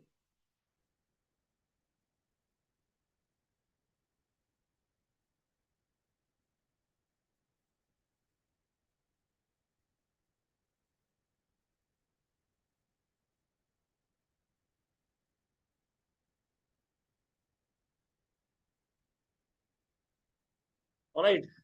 So it has created. Now here I may add the knowledge source. Now in this case, what will be the knowledge source? Knowledge source would be the my academic calendar, UGC guidelines, and whatnot. Okay, all those PDF I may upload as a knowledge source. Okay, so while crafting the answer, what it will do, it will take care of this knowledge source, and then it will go on generating the responses. Okay, now I'm going for an agent preview. I'm testing the agent. Okay, now it is doing the job for me. Once I have invoked it, unless and until I stop it, it will work 24/7. Right? It will go on answering all those routine emails, and that too flawlessly without human intervention. Whether I am intervening it in between, no human intervention. Once you invoke it, it will go on crafting the email. Right? So I hope you must have realized the power of this AI. Right? What it can do for you and how it will help you out in performing some routine task. All right. Now it is getting slow because the problem is when you go for a free version, so there are a lot of problems in a sense that is depends upon the traffic and so on. Okay. and the complexity of the issue you are dealing with. Now it is asking me to approve the draft. It has drafted something. Okay, it has gone through. This is the draft. Okay, body is ready. Now I need to simply approve it. Say, for example, I have given the functionality in that way. If I would not have given this approve button, it would have directly sent fired that mail as the answer. Okay, now I'm approving it. Okay, so this is how you may create an agent. Okay, which will work 24/7 for you.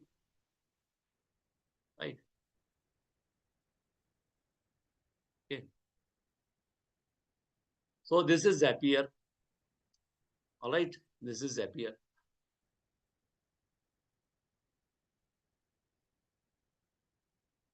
I know it's a bit difficult to digest one single person for 3 hours, but I hope you are enjoying the session.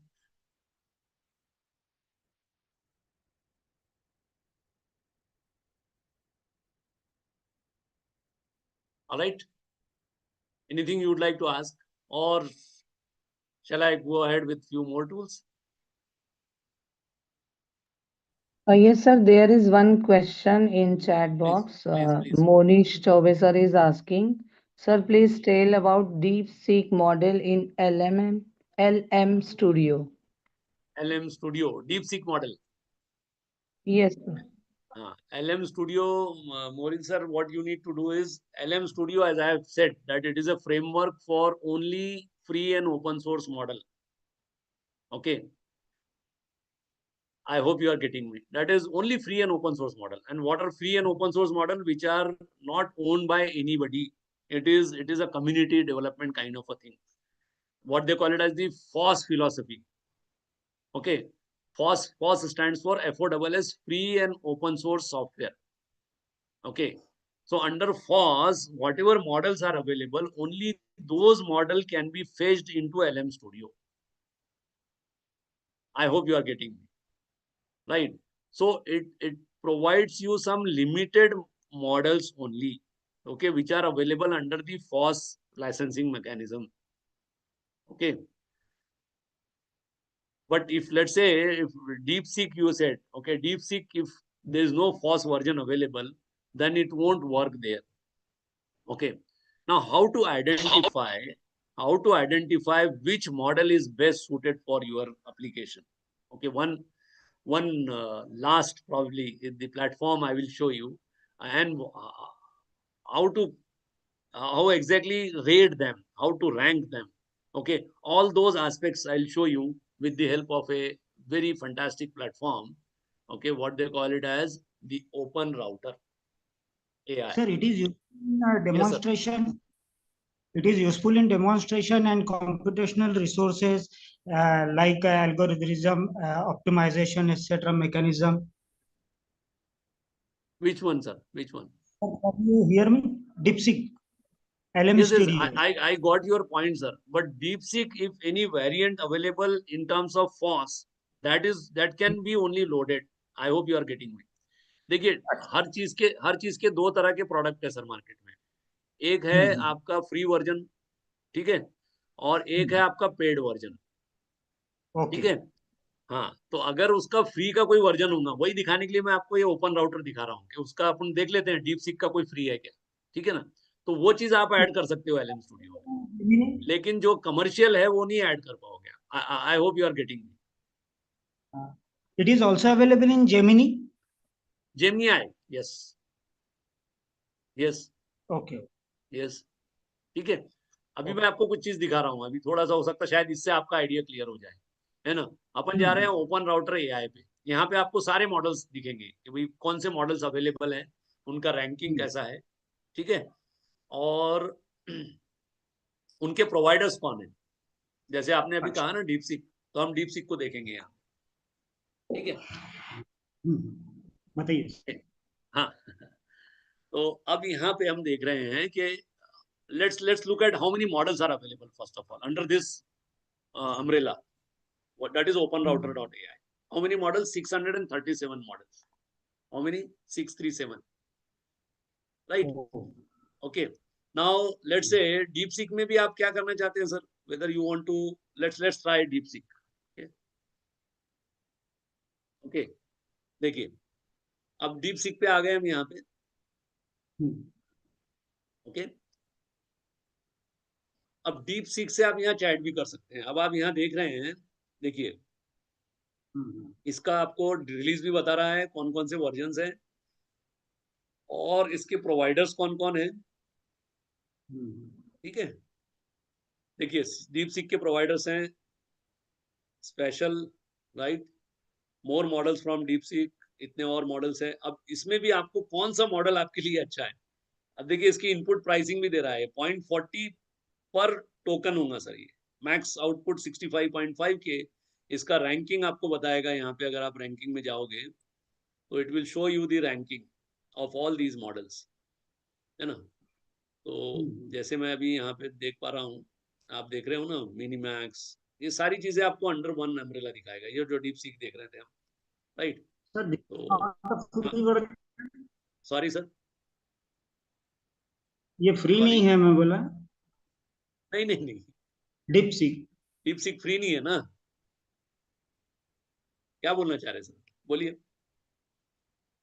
बोलते जैसे ये free में नहीं available हो सकता है क्या, ये जो वर्जन है, जैसे इसके पहले आपने बताया था ना कि ये ऑफ भी हो सकता है, ऑनलाइन की उसमें जरूरत नहीं पड़ती, तो इसमें भी अपने को डाटा की अवेलेबिलिटी रहेगी क्या, टीचिंग के लिए इसको इस्तेमाल करेंगे आगे बिल्कुल भविष्य बिल्कुल में? रहेगी सर, और जो मॉडल्स फ्री में अवेलेबल है वो फ्री में रहेंगे। लेकिन अभी क्या होता है, देखिए अब मैं आपको बताता हूँ, जैसे आपने सुना होगा रेड हैट, ठीक है, हम्म। रेड हैट आपने सुना है, रेड हैट लिनक्स, ठीक है। तो रेड हैट लिनक्स में क्या होता है कि रेड हैट के पहले जो लिनक्स था एक्चुअली, ठीक है, लिनक्स को रेड हैट ने खरीद लिया फॉर एग्जांपल। तो जब तक वो लिनक्स था तो वो था फ्री एंड ओपन सोर्स। जैसे अगर आप ये भी देखें, कौन सा आपका जो मोबाइल में, कौन सा मोबाइल यूज करते हो आप ऑपरेटिंग सिस्टम, एंड्रॉइड, है ना। तो एंड्रॉइड जो है सर वो फ्री एंड ओपन सोर्स है इनिशियली, लेकिन फिर क्या हो गया, एंड्रॉइड को गूगल ने खरीद लिया। अब गूगल ने खरीद लिया तो बेचना शुरू किया, क्योंकि गूगल अब क्या कर रहा है, आपको एंड्रॉइड के फ्री के साथ में आपको कोई सर्विस नहीं मिलती है। मैंने जो मॉडल्स बताए हैं आपको जो फ्री वाले हैं, इसमें who will provide you the service. अगर अगर कोई आपको उसके अपडेट्स चाहिए, कुछ भी चाहिए, उसकी कोई सर्विस चाहिए, तो मिलेगी क्या, नहीं, क्योंकि नोबडी इज द ओनर। आप समझ रहे हैं मैं क्या बोलना चाह रहा हूँ। फर्स्ट जो सॉफ्टवेयर बनते हैं, free and open source software जो बनते हैं सर, वो उनका कोई लाइसेंसिंग मैकेनिज्म नहीं होता है। उसमें होता है फ्री बीएसडी वगैरह लाइसेंस होते हैं, लेकिन उसमें आपको इतना ही करना होता है कि आपको एक्नॉलेज करना पड़ता है कि भाई ये सॉफ्टवेयर मैंने यूज करके ये काम किया, इतना ही काफी है उनके लिए। उसमें पैसे नहीं देने पड़ते आपको, देयर नो कमर्शियल्स इन्वॉल्व। यही कंसेप्ट क्लियर नहीं था मेरा, तो अभी आपके बताने से कंसेप्ट क्लियर हो गया। ठीक है सर, ठीक है सर, ठीक है। तो फ्री थैंक यू। वाले सॉफ्टवेयर वैसे, ठीक है। I hope it is clear. अब मैं आपको डीप सीक के भी जो मॉडल्स बोलना चाह रहा था, डीप सीक के इतने 21 मॉडल्स है सर, ठीक है। अब इसमें के कौन से फ्री है मुझे भी नहीं पता, आपको ढूंढ के निकालने पड़ेंगे, ठीक है। जो फ्री है फिर वो आप उसमें ऐड होता होगा तो कर सकते हैं। समझ रहे हैं मैं जो बोलना चाह रहा हूँ। अब ये जो फ्रेमवर्क है, इसका एडवांटेज मैं आपको कुछ चीजें बताना चाह रहा था यहाँ पे। हमारे पास में वक्त तो कम है, अरे 1 ही मिनट बचा है, काफी ठीक है डिस्कशन ना हो सर, गया। नेक्स्ट। चलिए, तो इस पे कभी फिर विस्तार से चर्चा होगी। Will stop here. I thank you all for patience hearing, right. Thank you so much sir. तो हाँ, लेकिन but if you have any query I will be happy to answer. जैसे सर ने कुछ चीजें पूछी, मुझे अच्छा लगा, और भी कुछ लोग कुछ पूछना चाहेंगे तो I will be definitely happy to answer your queries. I hope you must have enjoyed all the sessions, right, and this session in general और इन पर्टिकुलर, राइट। तो लेट, जी बोलिए,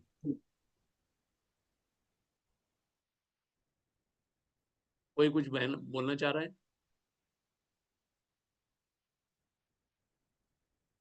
एनीवे तो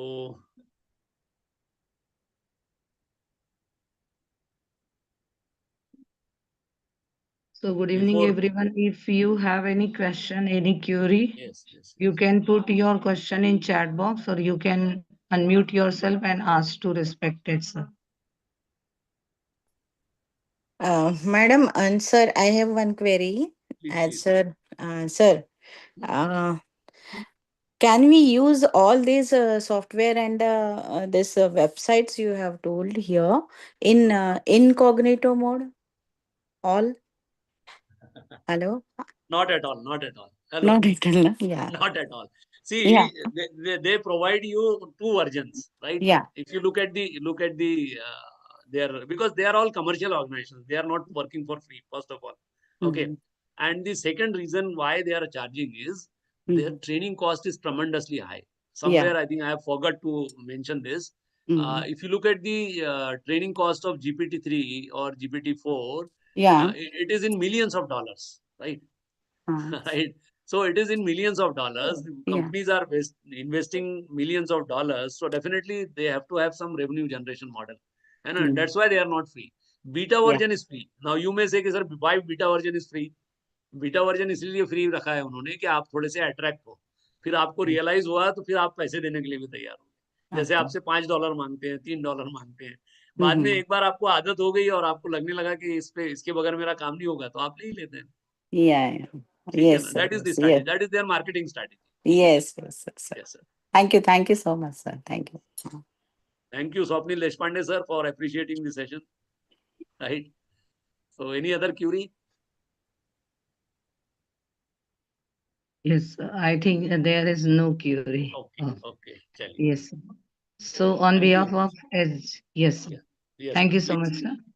So on behalf of SGBAU, I extend my heartfelt thanks to Professor Muhammad Atiq sir, Senior Professor and Head Department of Computer Science and Director UGC MMTTC, Sant Gadge Baba Amravati University, Amravati, for conducting such an insightful and interactive session on integration of AI education and research under the UGC sponsored NEP Orientation and Sensitization Program.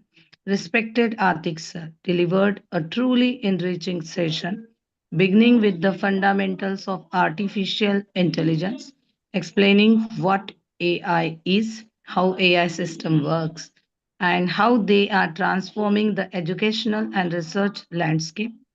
Respected sir's clear and practical explanation of prompt engineering was particularly enlightening, as he rightly emphasized, if we understand how to design the right prompt, we can certainly achieve meaningful and accurate results from AI tools.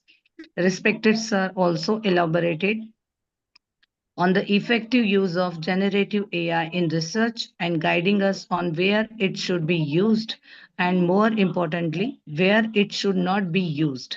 His balanced perspective on ethical uses, academic integrity, and responsible implementation of AI has given us valuable direction as educators and researchers. Sir, the session was highly informative, practical, and thought provoking. We are truly grateful to respected Atik sir for your sharing your expertise, knowledge, and valuable time with us. Once again, on behalf of SGBU, I express our sincere gratitude for such a wonderful and impactful session. Thank you. Thank you so much, sir. Thank you. Thank you very much. Thank you, one and all, for patience hearing. And probably tomorrow is the last date, right? So we'll have.